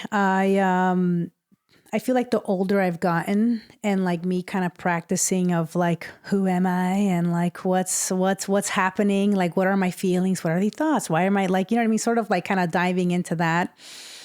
I feel like there's times where I'm like, I'm like in this weird like numb space where I'm like, I don't know if that's it, but it usually comes when but I don't have anything to look forward to. Yeah. So as soon as I wake up, the night before, or when I wake up, I need to have like things to do to feel accomplished. Little things like, okay, I'm going to walk at this time. I'm going to get my 10,000 steps today. I'm going to do laundry, but I need to, even those I'm like, it makes me happy. And then once I complete my list, I reward myself to binging something. But if I don't complete something and I just like do nothing, I'm like, what the hell? You know what I mean? Like, I'm like, I didn't do anything today. I didn't say I didn't even work out today. I'm eating junk. I said I was going to be like 2025 was going to be like the year, or you know what I mean? It's just, I kind of go down that rabbit hole, but I need to have my daily goals, tiny ones, even like brush mode, like kind of like oil pulling for 15 minutes today. Yeah. Whatever it is. I'm like, to me, it's like, hell yes, I did it. I did what I said I was going to do, but I do it. But there's times when I don't, and I'm like, I need to do something, Right.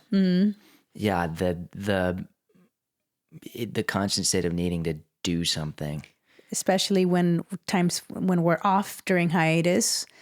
It's like, I'm like, okay, there's no work. Okay, so what do we do? You know what I mean? Like, I got to stay active. And, growing up, I didn't really have, I didn't have money, you know what I mean? So I love doing DIYs.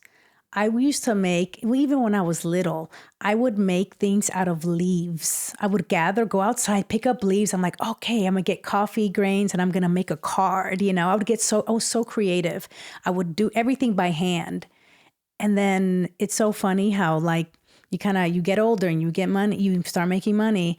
And then I started to just kind of like buy cards, but that I felt like something like writing cards for people. Yeah. But I used to like making them. Yeah. I like doing things. It made me feel like I would take days to like make a card or to pop up cards. I would get so creative. Like, oh my God, you pull this string and you get like your second surprise, and then I just stopped. Yeah.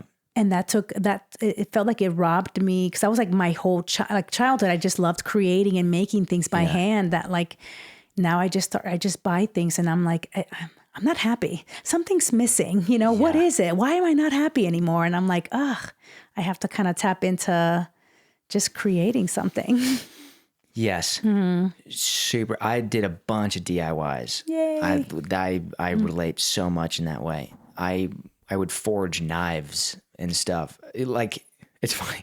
Like we're probably operating on the same level, but I was making knives and you were making cards, and like that was so crucial. And I would build skateboards and like, just be spent. I used to make knives, make skateboards. But no, I'm not saying that. I'm not comparing. I'm not, no, but I'm just saying, I'm like, damn. I'm saying that we probably spent the exact same amount of time creating what it was that we just created. Like there wasn't a point where I went, man, if there's one thing I got to do today, it needs to be a knife. I was just like, I just wake up and be like, knife, huh? Cool. And then I just go and do it. You know, or I'd watch the YouTube video on how to forge a knife, and I'd go and do that. But I don't do that anymore. That's why I got the oil paintings. Oh, wow. Because I want to just have that thing that doesn't mean anything other than a creative output. As actors, I think what a lot of actors struggle with, at least what I struggle with, is we're artists, right? But we're a very complicated type of artist. Because we still make our cards. You know, we've grown up making our cards and painting and making the knives and doing and having creating videos and stuff. But then being an actor is so complicated because we don't get to do it all the time, and when we get to do it, it's so short, and there's eyes on us, and it's how do we do it properly? Are we living up to the expectations? Is the studio liking me? Am I going to get cut because the way that I'm acting? You know, there's so much pressure around it, and then it stops, and they're like, 8-month hiatus, see you next season, if you're on next season. And then you're waiting, and that we're almost like the worst type of artists, like the most damaging type of artists, where we can't just go do photography or we can't just go we're always waiting. It's true. I'm like, it doesn't matter. I feel like, you know, I've signed, you know, I've signed contracts for like long term, and it's just, I'm over here thinking, okay, great. I'm here for, you know, X amount of time, only for them to just be like, yeah, you know, we're gonna not continue. Has that happened before? Oh yeah. But that was like a new experience, but that was me still learning. You know, I just thought that same thing as like when you get an agent, like, yay, we did it. Yeah. But no, it's happened. That's why I'm like, nothing's ever really promised. You just have to like, I just got to be grateful when I am, and be grateful, you know, to still have that fire within me that still wants to keep going. Yeah. What is your advice to up and coming actors, or even just artists? Oh man. I always, I get, definitely, do the work, put in the work. I feel like I sort of learned things backwards. Yeah.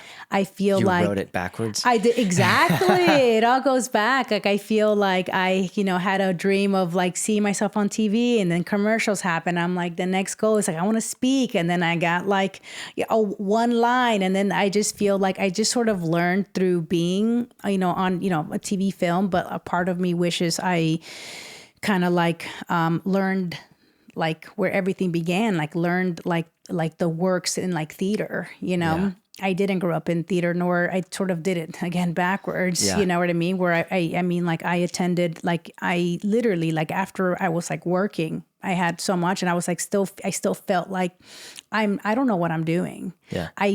I'm not joking when I say I would spend hours submitting for self-tapes, where I feel like I've now mastered self-tapes. 6 hours. I would do self-tapes for, because I'm like, I need on one tape. Oh yeah, one tape. Oh my God. And God bless. You shooting. You'd spend 6 hours shooting a tape for like a thing that needed to be turned in. Like I would spend like literally, it's been 6 hours. I've done that a couple times. Yeah. Where I'm just like doing it to the point where I'm like, no, I didn't like the way that looked, or the way I like blinked. My eye tweaked. Yes. Yeah. And I'm like, no, gotta redo it. It's bothering me. Yes. So I kind of like perfected that. But then when I would go on set, it's like, okay, we're shooting it a wide. I'm like, huh? I'm like, what do I do with the rest of my body? You know what I mean? Like, I'm like, babe, I'm just going to stay here. And then like, I just look uncomfortable. And I'm like, well, wow, who teaches this? You know, like, oh, you got to learn the Alexander technique. I'm like, what is that? Like he teaches, you know, like body movement. I'm like, I guess I got to do that. So, but then I discovered this like theater sort of like based class. I'll just give a shout out for, MC Square with Mario Camparano. He's awesome.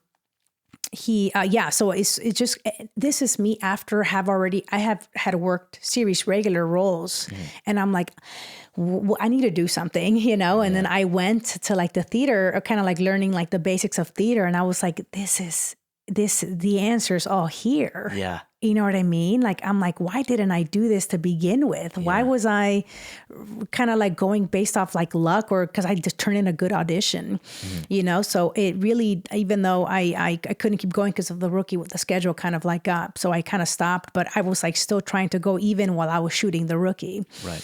But yeah, no, I would say kind of like put in your work, do the work, learn the craft, and it's prepare and like kind of like learn the craft, learn all techniques, because there's now with the self tapes, it's like that's a whole other skill, like learn the self tape, but also like learn the craft and apply it and put in the work, man. Yeah. Yeah. What's your advice on self tapes? My advice? Oh yeah. What do you do? What's your? Oh God. Go into that. Camera needs to be really close to me. Yeah. I can't do. How far? How far? Sorry, they're giving me a high five. Yay! How far is I'm almost. The camera needs to be here. I need to feel like I'm talking to a person. Yeah. So it needs to feel like intimate. I keep my. It needs to be an arm's length away from me. Yeah. I need to be able. That's like the because furthest. there's also something. Yeah. I've done the thing where I've zoomed all the way back. Oh, I see. Or I've walked across the room and then I zoom in on the way. Oh, I see. So it's flat. Oh. Because you know that thing where like when the camera's really close, like you get to your detail, your perspectives is all changed. Yeah. So I want them to get, but then it's not.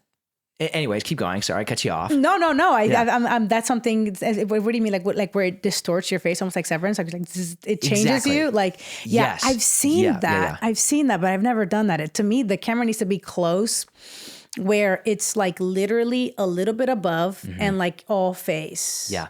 Literally all face in this. That's like my favorite self tapes, and I like shooting in small rooms. I can't be big. I don't like feeling like I don't know, something about it, but I do like small rooms, well lit spaces. I feel like I kind of like run it, and then I can't see it until after. You know what I mean? Because if I see it, then I'm like, I'm done. Like while you're shooting? Yeah. If you watch it while you're shooting. Because there's been times where I have like so many self-tapes where I'm like watching them each time. And the one where I feel like I was in my head and I stopped myself, those are my favorite ones. I've had that too. Really? Oh, yeah. And I'm like, this was the one. We got to do it again. And I got to do it exactly like this. But it just messes me up. So now I have to like shoot a couple. And then I'm like, oh, that felt good. Let me just kind of go back. And I'm like, okay, let me heart this one and heart that one. Mm-hmm. But yeah, no, it's... That happened last night. I was shooting an audition last night. And, because it's so funny in real life, we're just like, there's stuff going on and I fiddle and I do my thing. And then I just talk to you, you know, but I didn't specifically think, how am I going to say this to you? You know that awkward conversation that you have like with a child, or like you're in the principal's office or something and you're like, or you're with Alexi and you're like, and you really think about what you have to say and then it comes out awkward. Oh, dude. That's a lot of the times that's what the self-tape, like last night I have this line where I'm handing a guy a vape. I'm selling him a vape.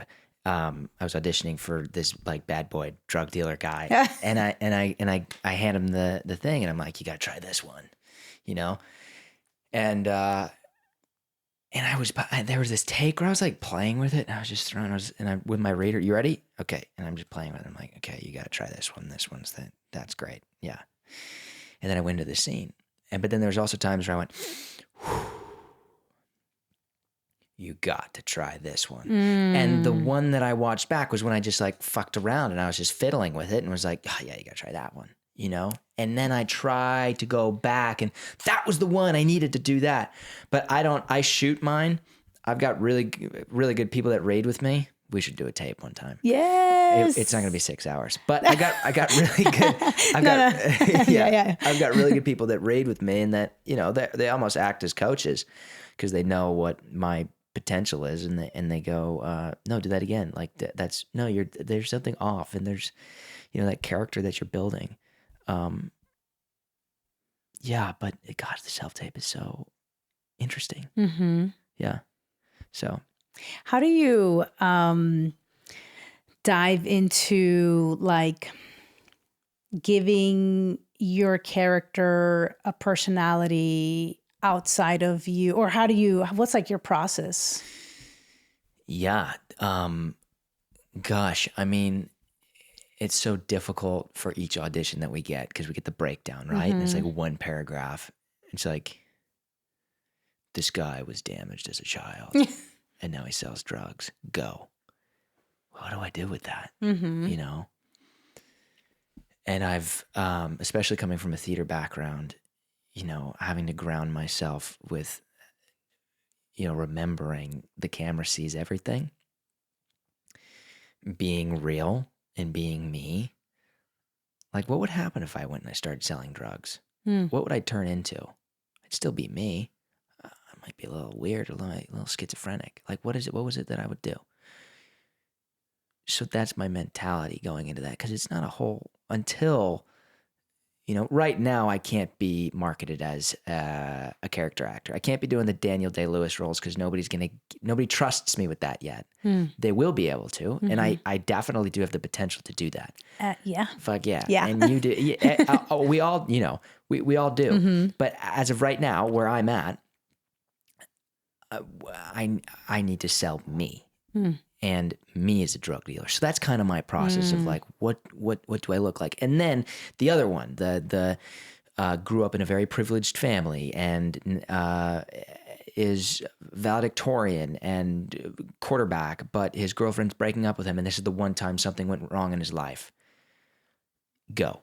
And so me, Patrick, what happened if everything went perfect and the one thing, and that's the moment, that's what I think about. And it's tough because the lines, I wouldn't necessarily say that, but I am saying that. So that's what I'm thinking about. It's always an ongoing process. It's always changing. Do you memorize your lines? Do you put them up on the wall sometimes and read off if you have a fast turnaround? No, because I will panic. Even when we had that episode where it was, there was an episode, I'm not sure I mean, so luckily it's not, I was going to give like a thing, like a giveaway, but there's an episode on the show where it's like paragraphs. So everyone knows that there's like a prompter behind the interviewer, who is usually Alexi Holly, who's giving it's like one of those like interview episodes. So so there's like a teleprompter, and I just can't. And I think it goes back to like my anxiety of like reading out loud, where it just kind of activates. I don't know what it is, but I like literally get like, I start to panic like that little girl, she's still in me. Yeah.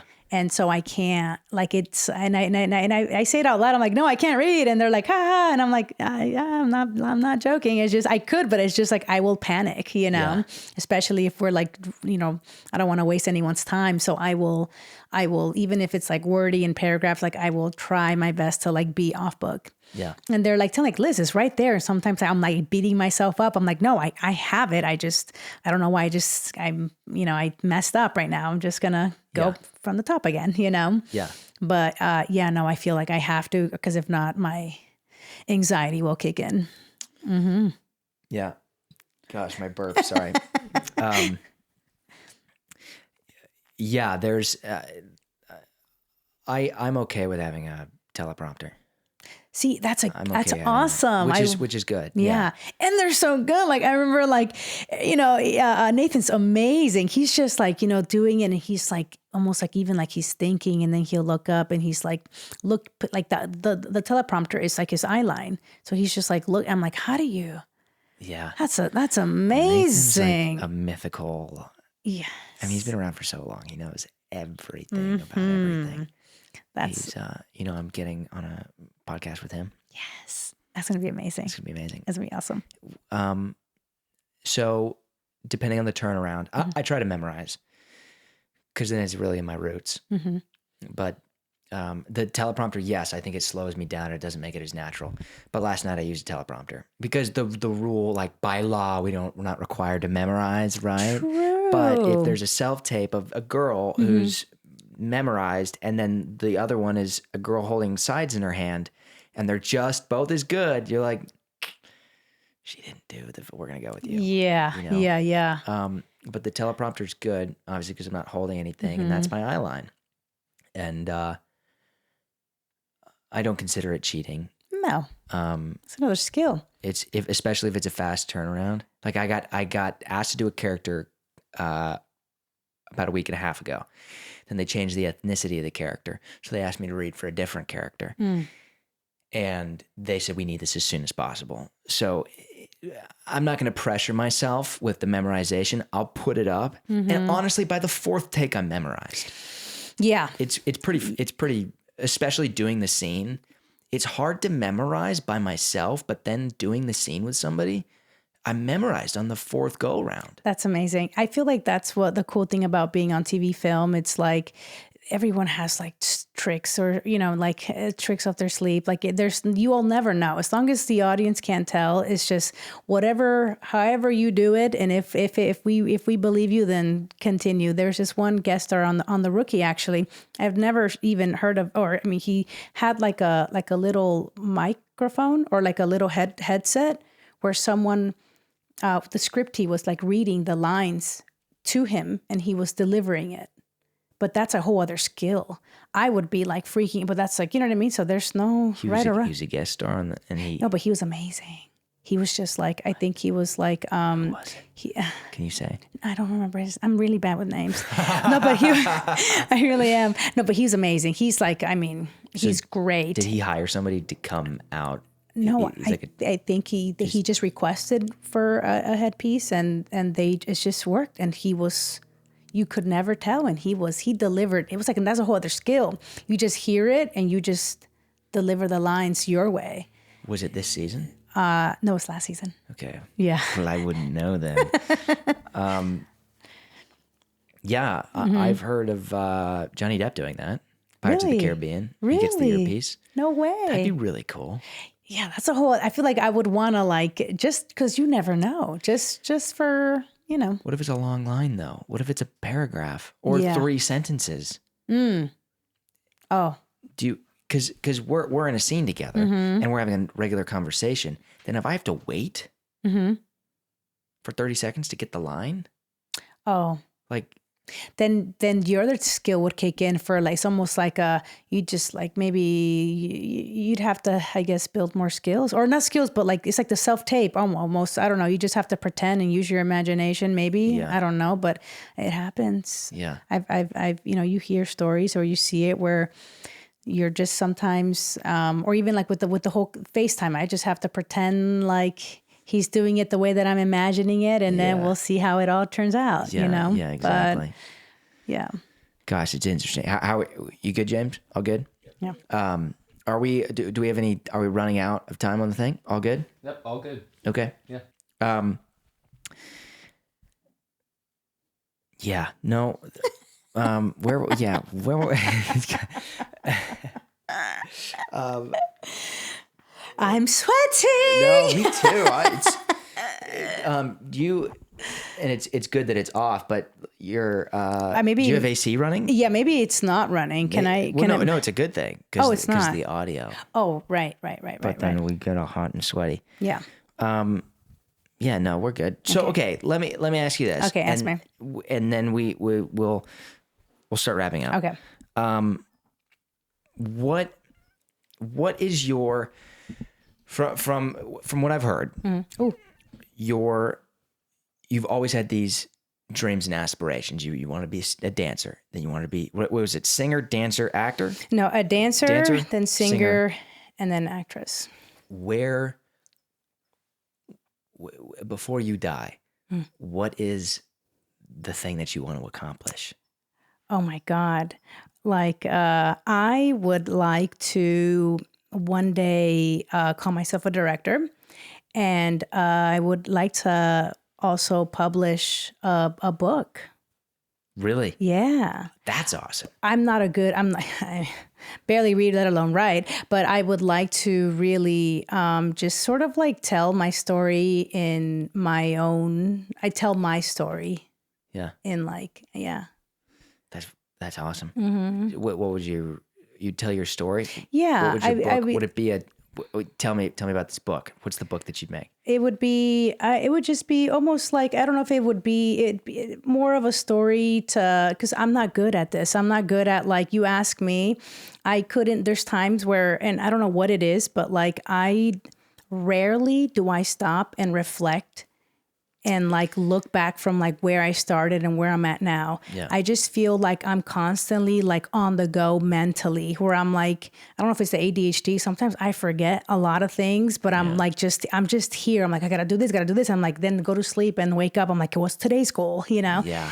So rarely do I do that. So when people ask, I feel like, luckily, I still have my friends since like I was like little, and sometimes I'm like, oh, that's right, I did do that, or maybe that makes sense. Maybe that's what has shaped me, and you know what I mean. Like, I even like the whole performing. I didn't even I mean, yes, I did it. I've been technically performing since I was little, but not as an actress. But I did taekwondo for 6 years, so I would compete. And although I was like an extremely shy kid, like I'm like that one kid no one really notices until like the end of school year. Yeah. And then I'm out of my shell. But, you know, and then next grade school, I'm quiet, and then end school, out of my shell. You know, it was like that and repeat. So, but when I guess performing, when competing, you have to like do a solo performance in front of judges. Yep. That shy girl did not exist. So I've been doing that for like, 6 years. So it was like, I'm like, oh, dang. And like, I guess, you know what I mean? Someone had to remind me. I'm like, rarely do I stop and reflect. I'm like, so I would like to take the time and sort of just like, just have it just for me, even if it's for me to look back and share with my, family, or, if I ever have kids, my kids, and just kind of like have it there. Cause even I'm curious about like my family's lineage, and I'm like, what's your story? I want to know. So it's just like, even me just starting there, Yeah. Yeah. That would be basically an autobiography. Yeah. Yeah. Mm-hmm. That's incredible. Mm-hmm. I've thought about that a lot as well. Yeah. I love Matthew McConaughey's Green Lights. Oh my Have God. you read that? No, but I want to. Oh my God, Liz, you got to read that. I'm reading the Lethem Theory.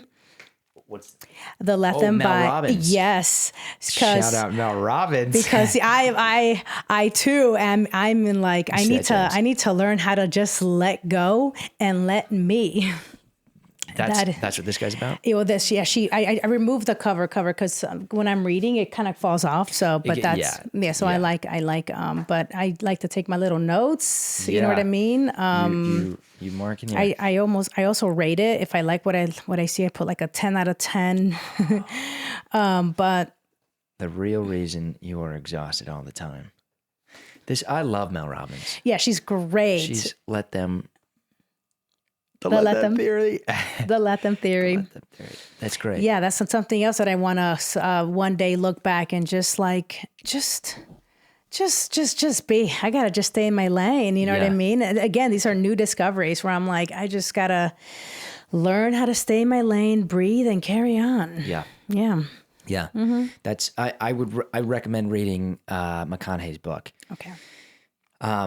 And it's so different. It's such a story, but the way it's all short stories. Have you read that, James? Mm-mm. Have you? God, and you got to listen to it while you read it because he narrates it. I can only imagine. It's incredible. But I've journaled my entire life. I have I have a set of journals. If you come into my apartment, they're sitting in a corner right now, but it's like 3 feet worth of journals. Wow. And it's always an on and off thing. And reflection, I beat myself up over like not reflecting and not writing down. For a good chunk of my life, I was writing down everything that happened in the day. And sometimes I'd fill out pages after school. And I've read through some of those, and it takes you right back. It is, you feel the smell. like the tension in my jaw. Like there's very specific memories that I know what pen I was writing with, you know? And I've thought, especially with AI coming out, one of the things that I want to do is go back. You'd have to do it a little bit every single day, but you start from where the very first thing you can remember, and you open up voice memos and you hit record, because now we have voice to text AI translation in voice memos. Oh, wow. So if you chunk, let's just say 15 minutes every day, and it could be a part of the morning process. I'm eventually going to do this, but you start from the earliest memory, and you keep a little notebook of where you stop and where you can pick back up the next morning. And you just start walking through every single memory. And then sometimes a memory would appear that you forgot to go over, and you have to go back. But then you take this text translation and you do it after your 15 minutes, and you put it into ChatGPT, and you have a little chat called the Autobiography chat. And you say, and you explain it before you start. This is going to be my book that I'm slowly writing. And it needs to be in my words. Just clean up the little transcript typos, and then you take that, copy and paste it into your Word document. And each day you slowly will build your autobiography based on your morning reflections of just talking to your phone. Wow. And I think that's a really good start. That's what I'm going to do. That's something that I feel like I could plug in and attempt and just keep doing it. Yeah. I wanted to also get better at storytelling, and that's one of the homeworks for life that they have. It's storytelling. I think that's the name of the book by, oh, damn it. Is it Dick? Something Dick? Dick. Something Watermelon Dick. Watermelon. So, the Watermelon Dick. No, so something where he's just like, summarize, paraphrase, just 2 sentences and what happened throughout the day. And and he's like a great storyteller, and he can tell stories within 5 minutes or less. And I'm like, I can't do that. Like he'll, you know what I mean? He can, I feel like you can, I feel like you have that gift, but like, just make something. It's not about highlighting your day. It's about the littlest things, the smallest things. Like, you know, just me looking at my water, and somehow I'm able to tell a story of like that, you know, I don't know, you know, but he's that good. But yeah, I feel like I need to apply these daily routines and homework for life to sort of get better. What is the homework for life? It's just sort of like writing just 2 sentences, or just write, you know, it's something that just kind of like there's like you can even do it in bullet points and things that happen throughout the day. Mm-hmm. Just, it can be like, oh, you know, I felt this way today, or whatever it is, you know, but you just write every day about what happened in the day.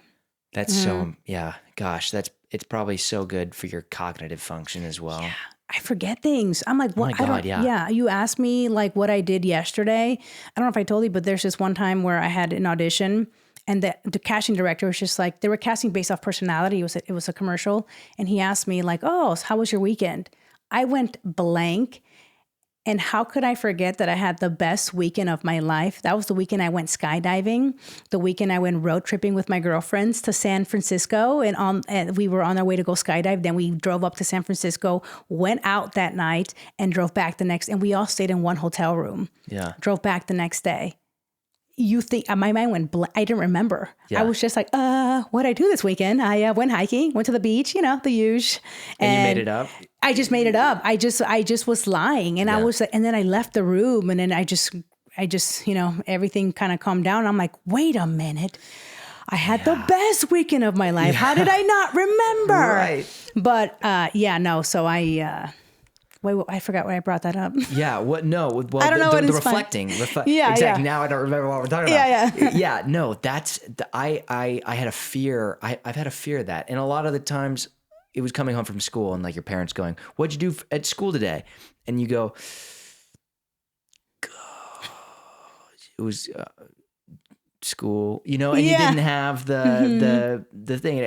And Melissa was telling me about like how putting pen to paper is creating a new stem in our brain because everything's thumbs and fingers and nothing's like, there's something very important about writing the word and like, it's like playing with clay or getting your hands in the dirt or going out barefoot, like writing your experience because your memory recall, we need to work on our memory recall. Nuns are always learning things. I saw something, I just saw an Instagram reel about this, but it was nuns live for some nuns live for a very long time because they're always it was Jim Quick. You know who Jim Quick is? Oh, I have a bad memory. He's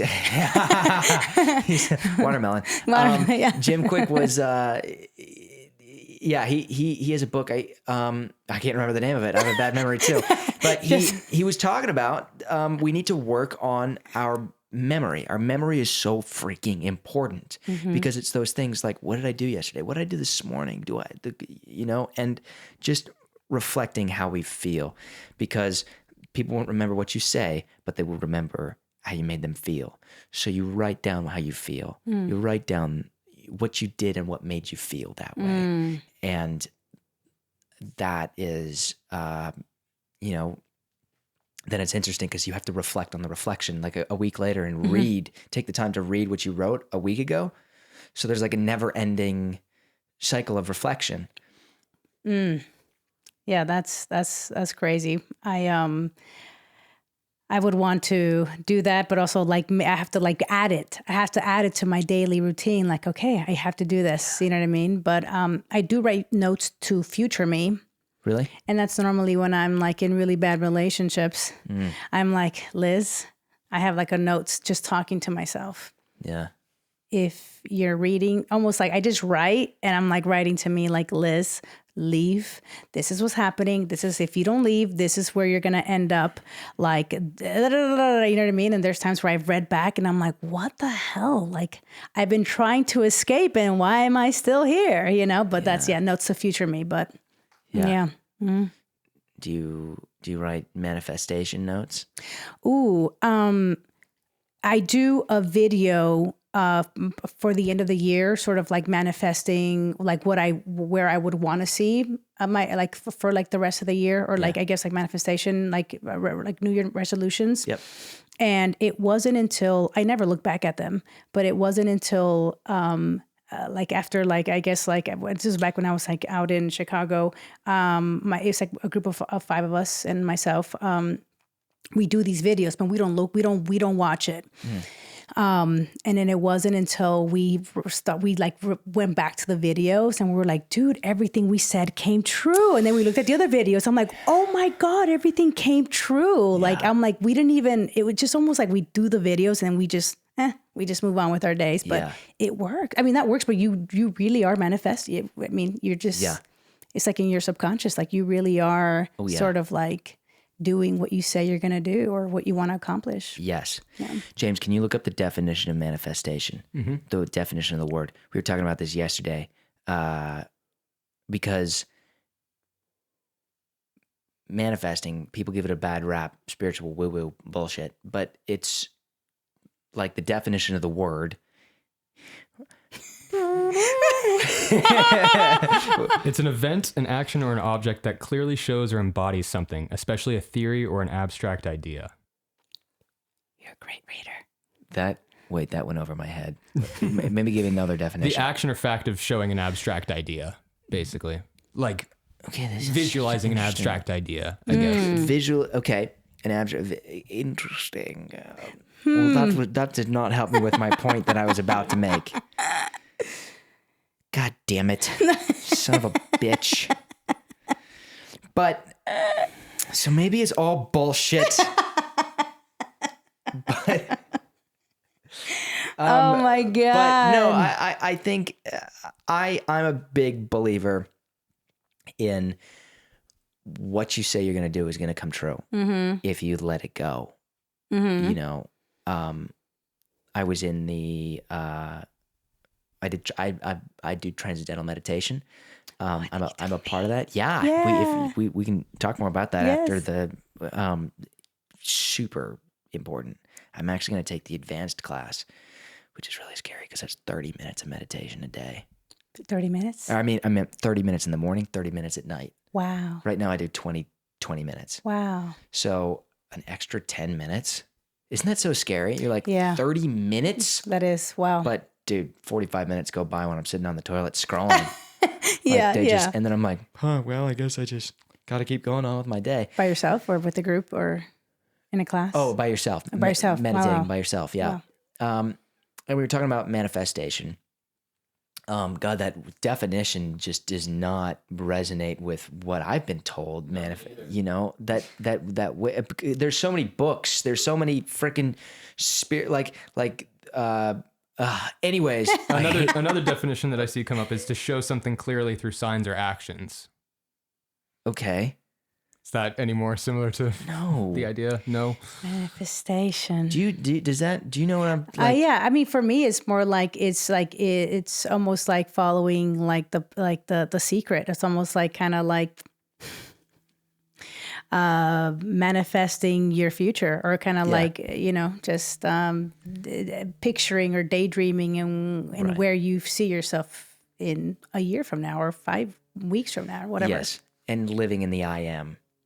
I am. Yeah. Like Gratitude. Sorry. Yeah. And Mel Robbins talks about this, but the I am of, no, I am, like if you get everything you know, if you get everything you want. Yes. And you get your book and you get, what was the other thing you said you wanted to do? Your director. Book and director. Oh, we got to talk about that. Yeah, Let's yeah. metal out. Yeah. Remember that, James. When those things happen, what are you going to do? How do you feel? Right now? Just in your future, right now, in your future where you've become a director, yes, and you've directed and you've written your book, how do you feel? I feel inspired. Yeah. Yeah. And hopefully doing that, I feel hopefully I success. I don't know if I feel like I've succeeded, and I feel like I'm making this version of me proud. Yeah. And describe what that feels like in your body. Like, is that coming from your heart to your stomach, or where is that? Yeah, it's like almost like it's like the little DIY version of a grown up. I feel like I would feel like I'm actually creating something, and I'm putting in the work, and I'm, just showing up every day. Yeah. And I guess it turns into a book, and it's me creating and making movies. You know. Right. Right. So you feel that right now. Like, you know what that feels like. That's what you imagine. That's what I imagine. And you feel it right now. Yeah. Oh but my you God. haven't done it yet. Oh yeah. Right? Isn't that so? Technically, you don't need the result to feel the feeling that you're feeling right now. So the living in the I am attracts the thing that it is that you're trying to do. Because I think I need the Academy Award, to feel that feeling. But I can feel it right now in my everyday life, because when I get the Academy Award, it's just going to be a feeling that my body creates. So how would I act in everyday life? How would I go around? How would I talk to people? How would I look at people? And that's how I got to live. And so I don't know if that technically works with the manifestation definition. Yeah. But that's just how I think I just gotta live like that. Just live like I've already gotten it, And then when you get it, do you think it robs you from the experience, or do you feel like, I'm curious, or I don't know. I don't know yet. I mean, being on TV, right? Yeah. No, I was gonna say, like, I remember like reaching a goal and then realizing, oh my God, no, what I want is this. It's almost like every time then it comes true, like it starts off with like, I just want to see myself on TV, did a commercial where I didn't talk. And I'm like, no, I just want to talk. I want to say something. Yep. And then I feel like I'm like succeeding, and then I do. And I'm like, well, you know what? No, I want to be a recurring. I want to be in more than, I want to be like a nice character arc within, And then next he's like, you know what? I want to be a series regular. It's just, the goal always gets bigger. But but I never felt like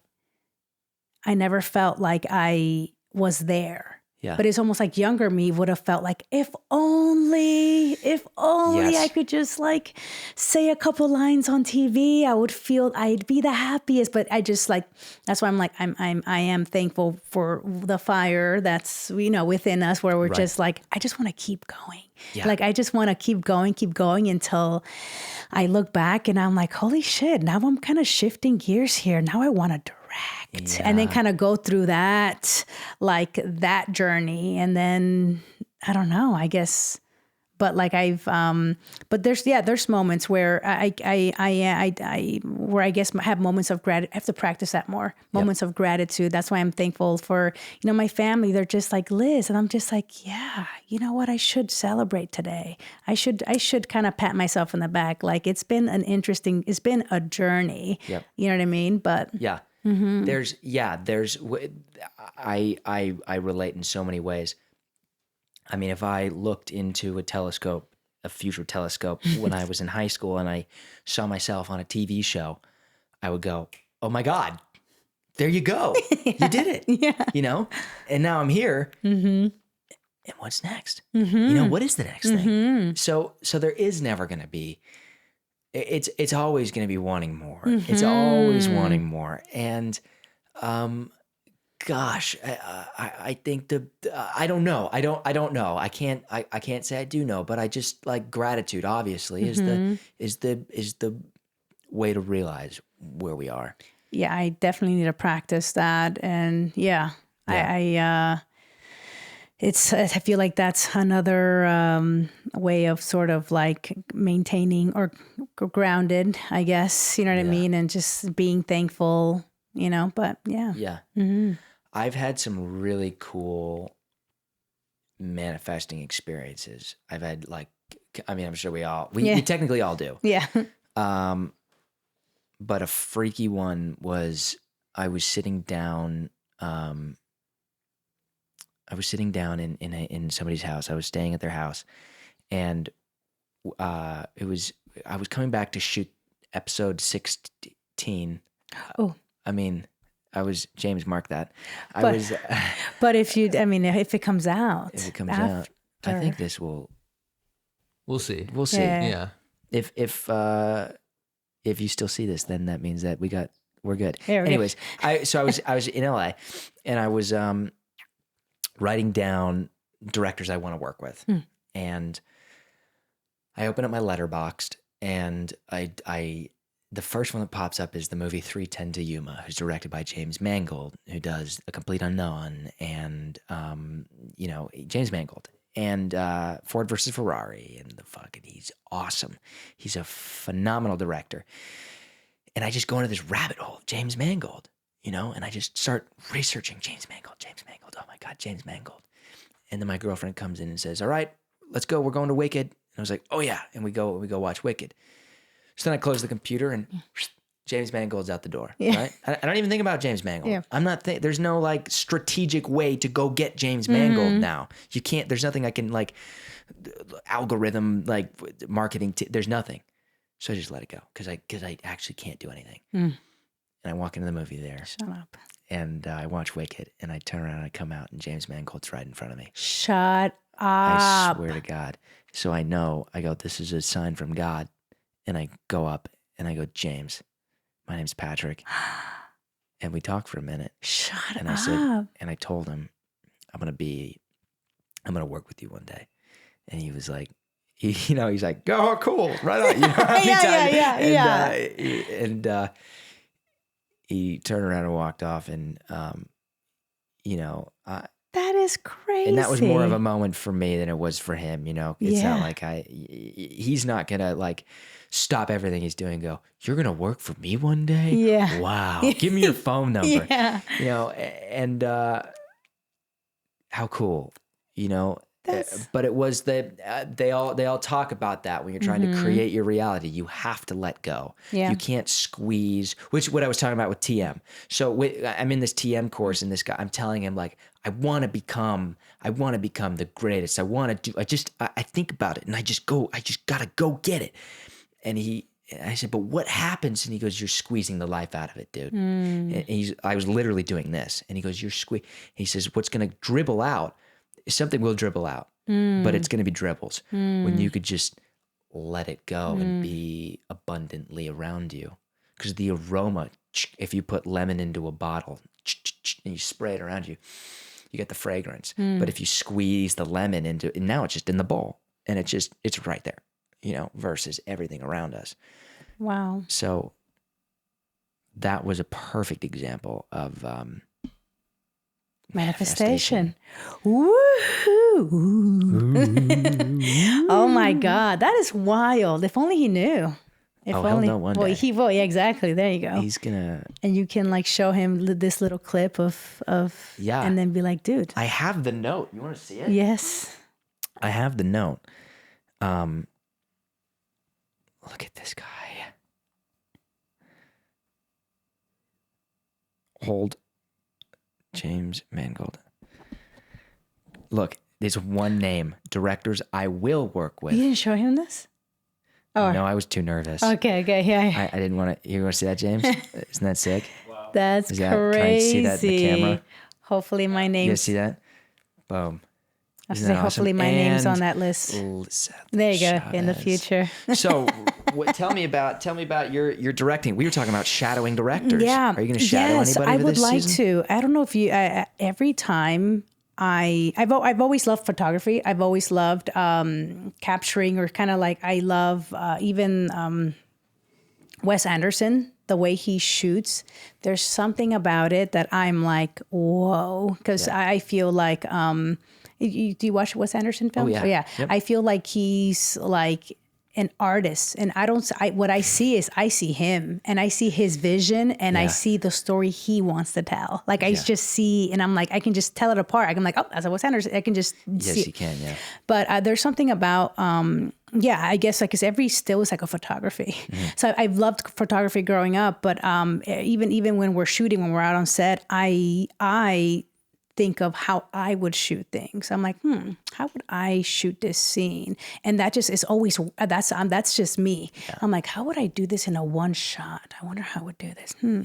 You know what I mean? Like, and I'm just like always thinking, and I'm like, there's something there, whatever that is, there's something within me that I'm like, I want to sort of like bring my vision to life. Absolutely. Mm-hmm.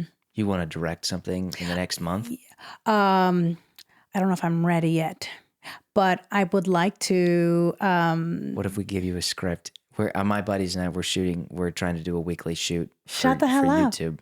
And you're just creating stuff, and we all were always seeking directors. Really? I'm going to direct one of them. Shut the hell up. If you want, and no pressure or anything. But can I shadow you too? Shadow? Yeah, shadow you guys. Yes, but, yes. I mean, well, if you want to come out, we could also we could just give you it's a 10-minute script. Wow. 10-minute video. Wow. If you want. Up for the challenge. No pressure. No pressure. But holy crap, I would. If you want to. Yeah, let's take a look. Yeah, I would. Oh my God.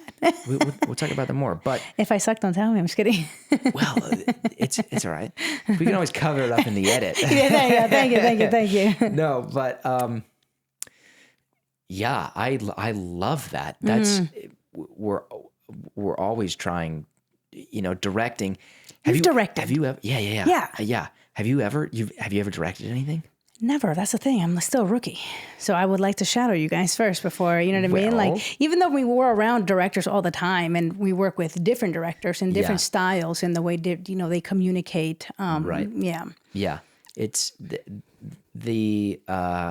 So like, I went to film school to learn to direct, and I went as an actor, and then I learned like, oh my God, directing is a magical source. Like, it's crazy.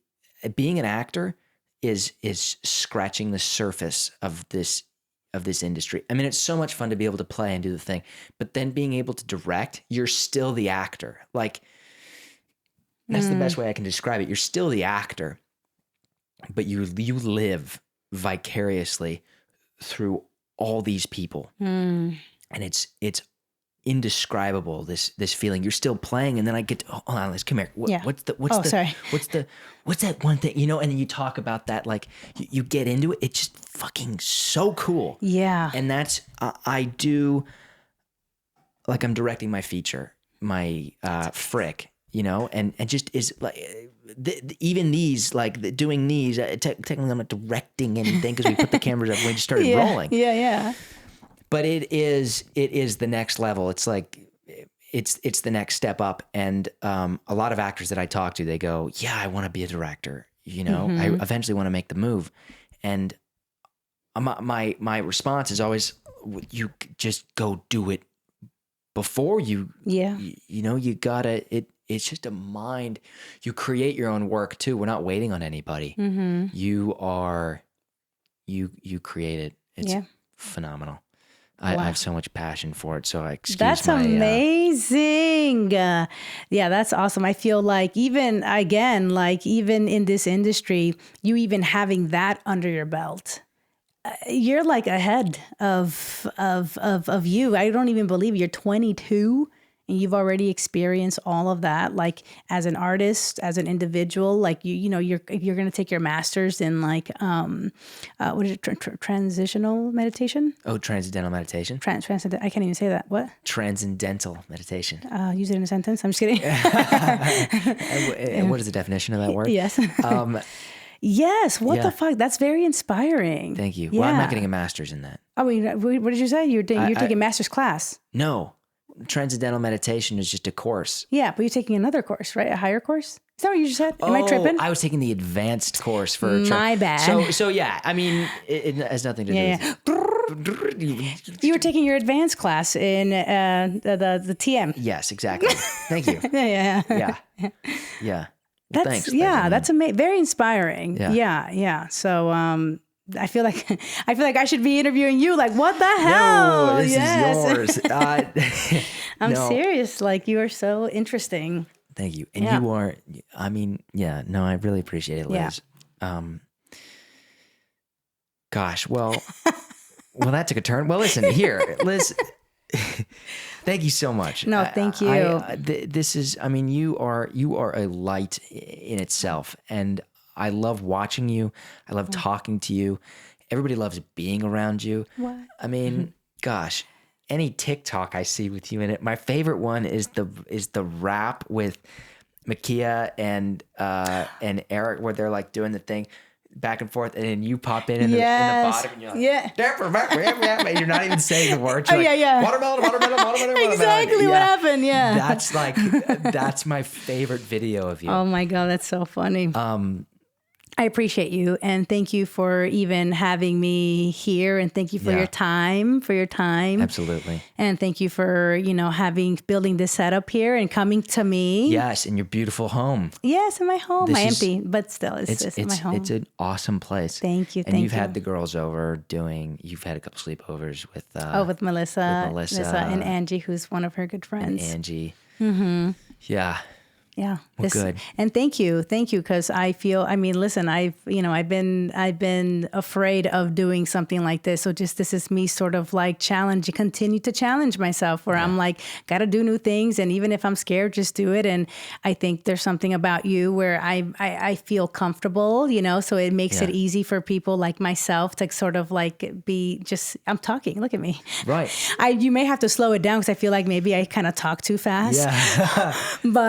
But I'm working on it. So this is my first. Thank you for being my first. This is my first experience. So thank you guys. No, thank you. Yeah. And this is our. I mean, we did a test one yesterday, but technically, this is going to be the first official podcast. Wow. So you are awesome. Our first one. Thank you.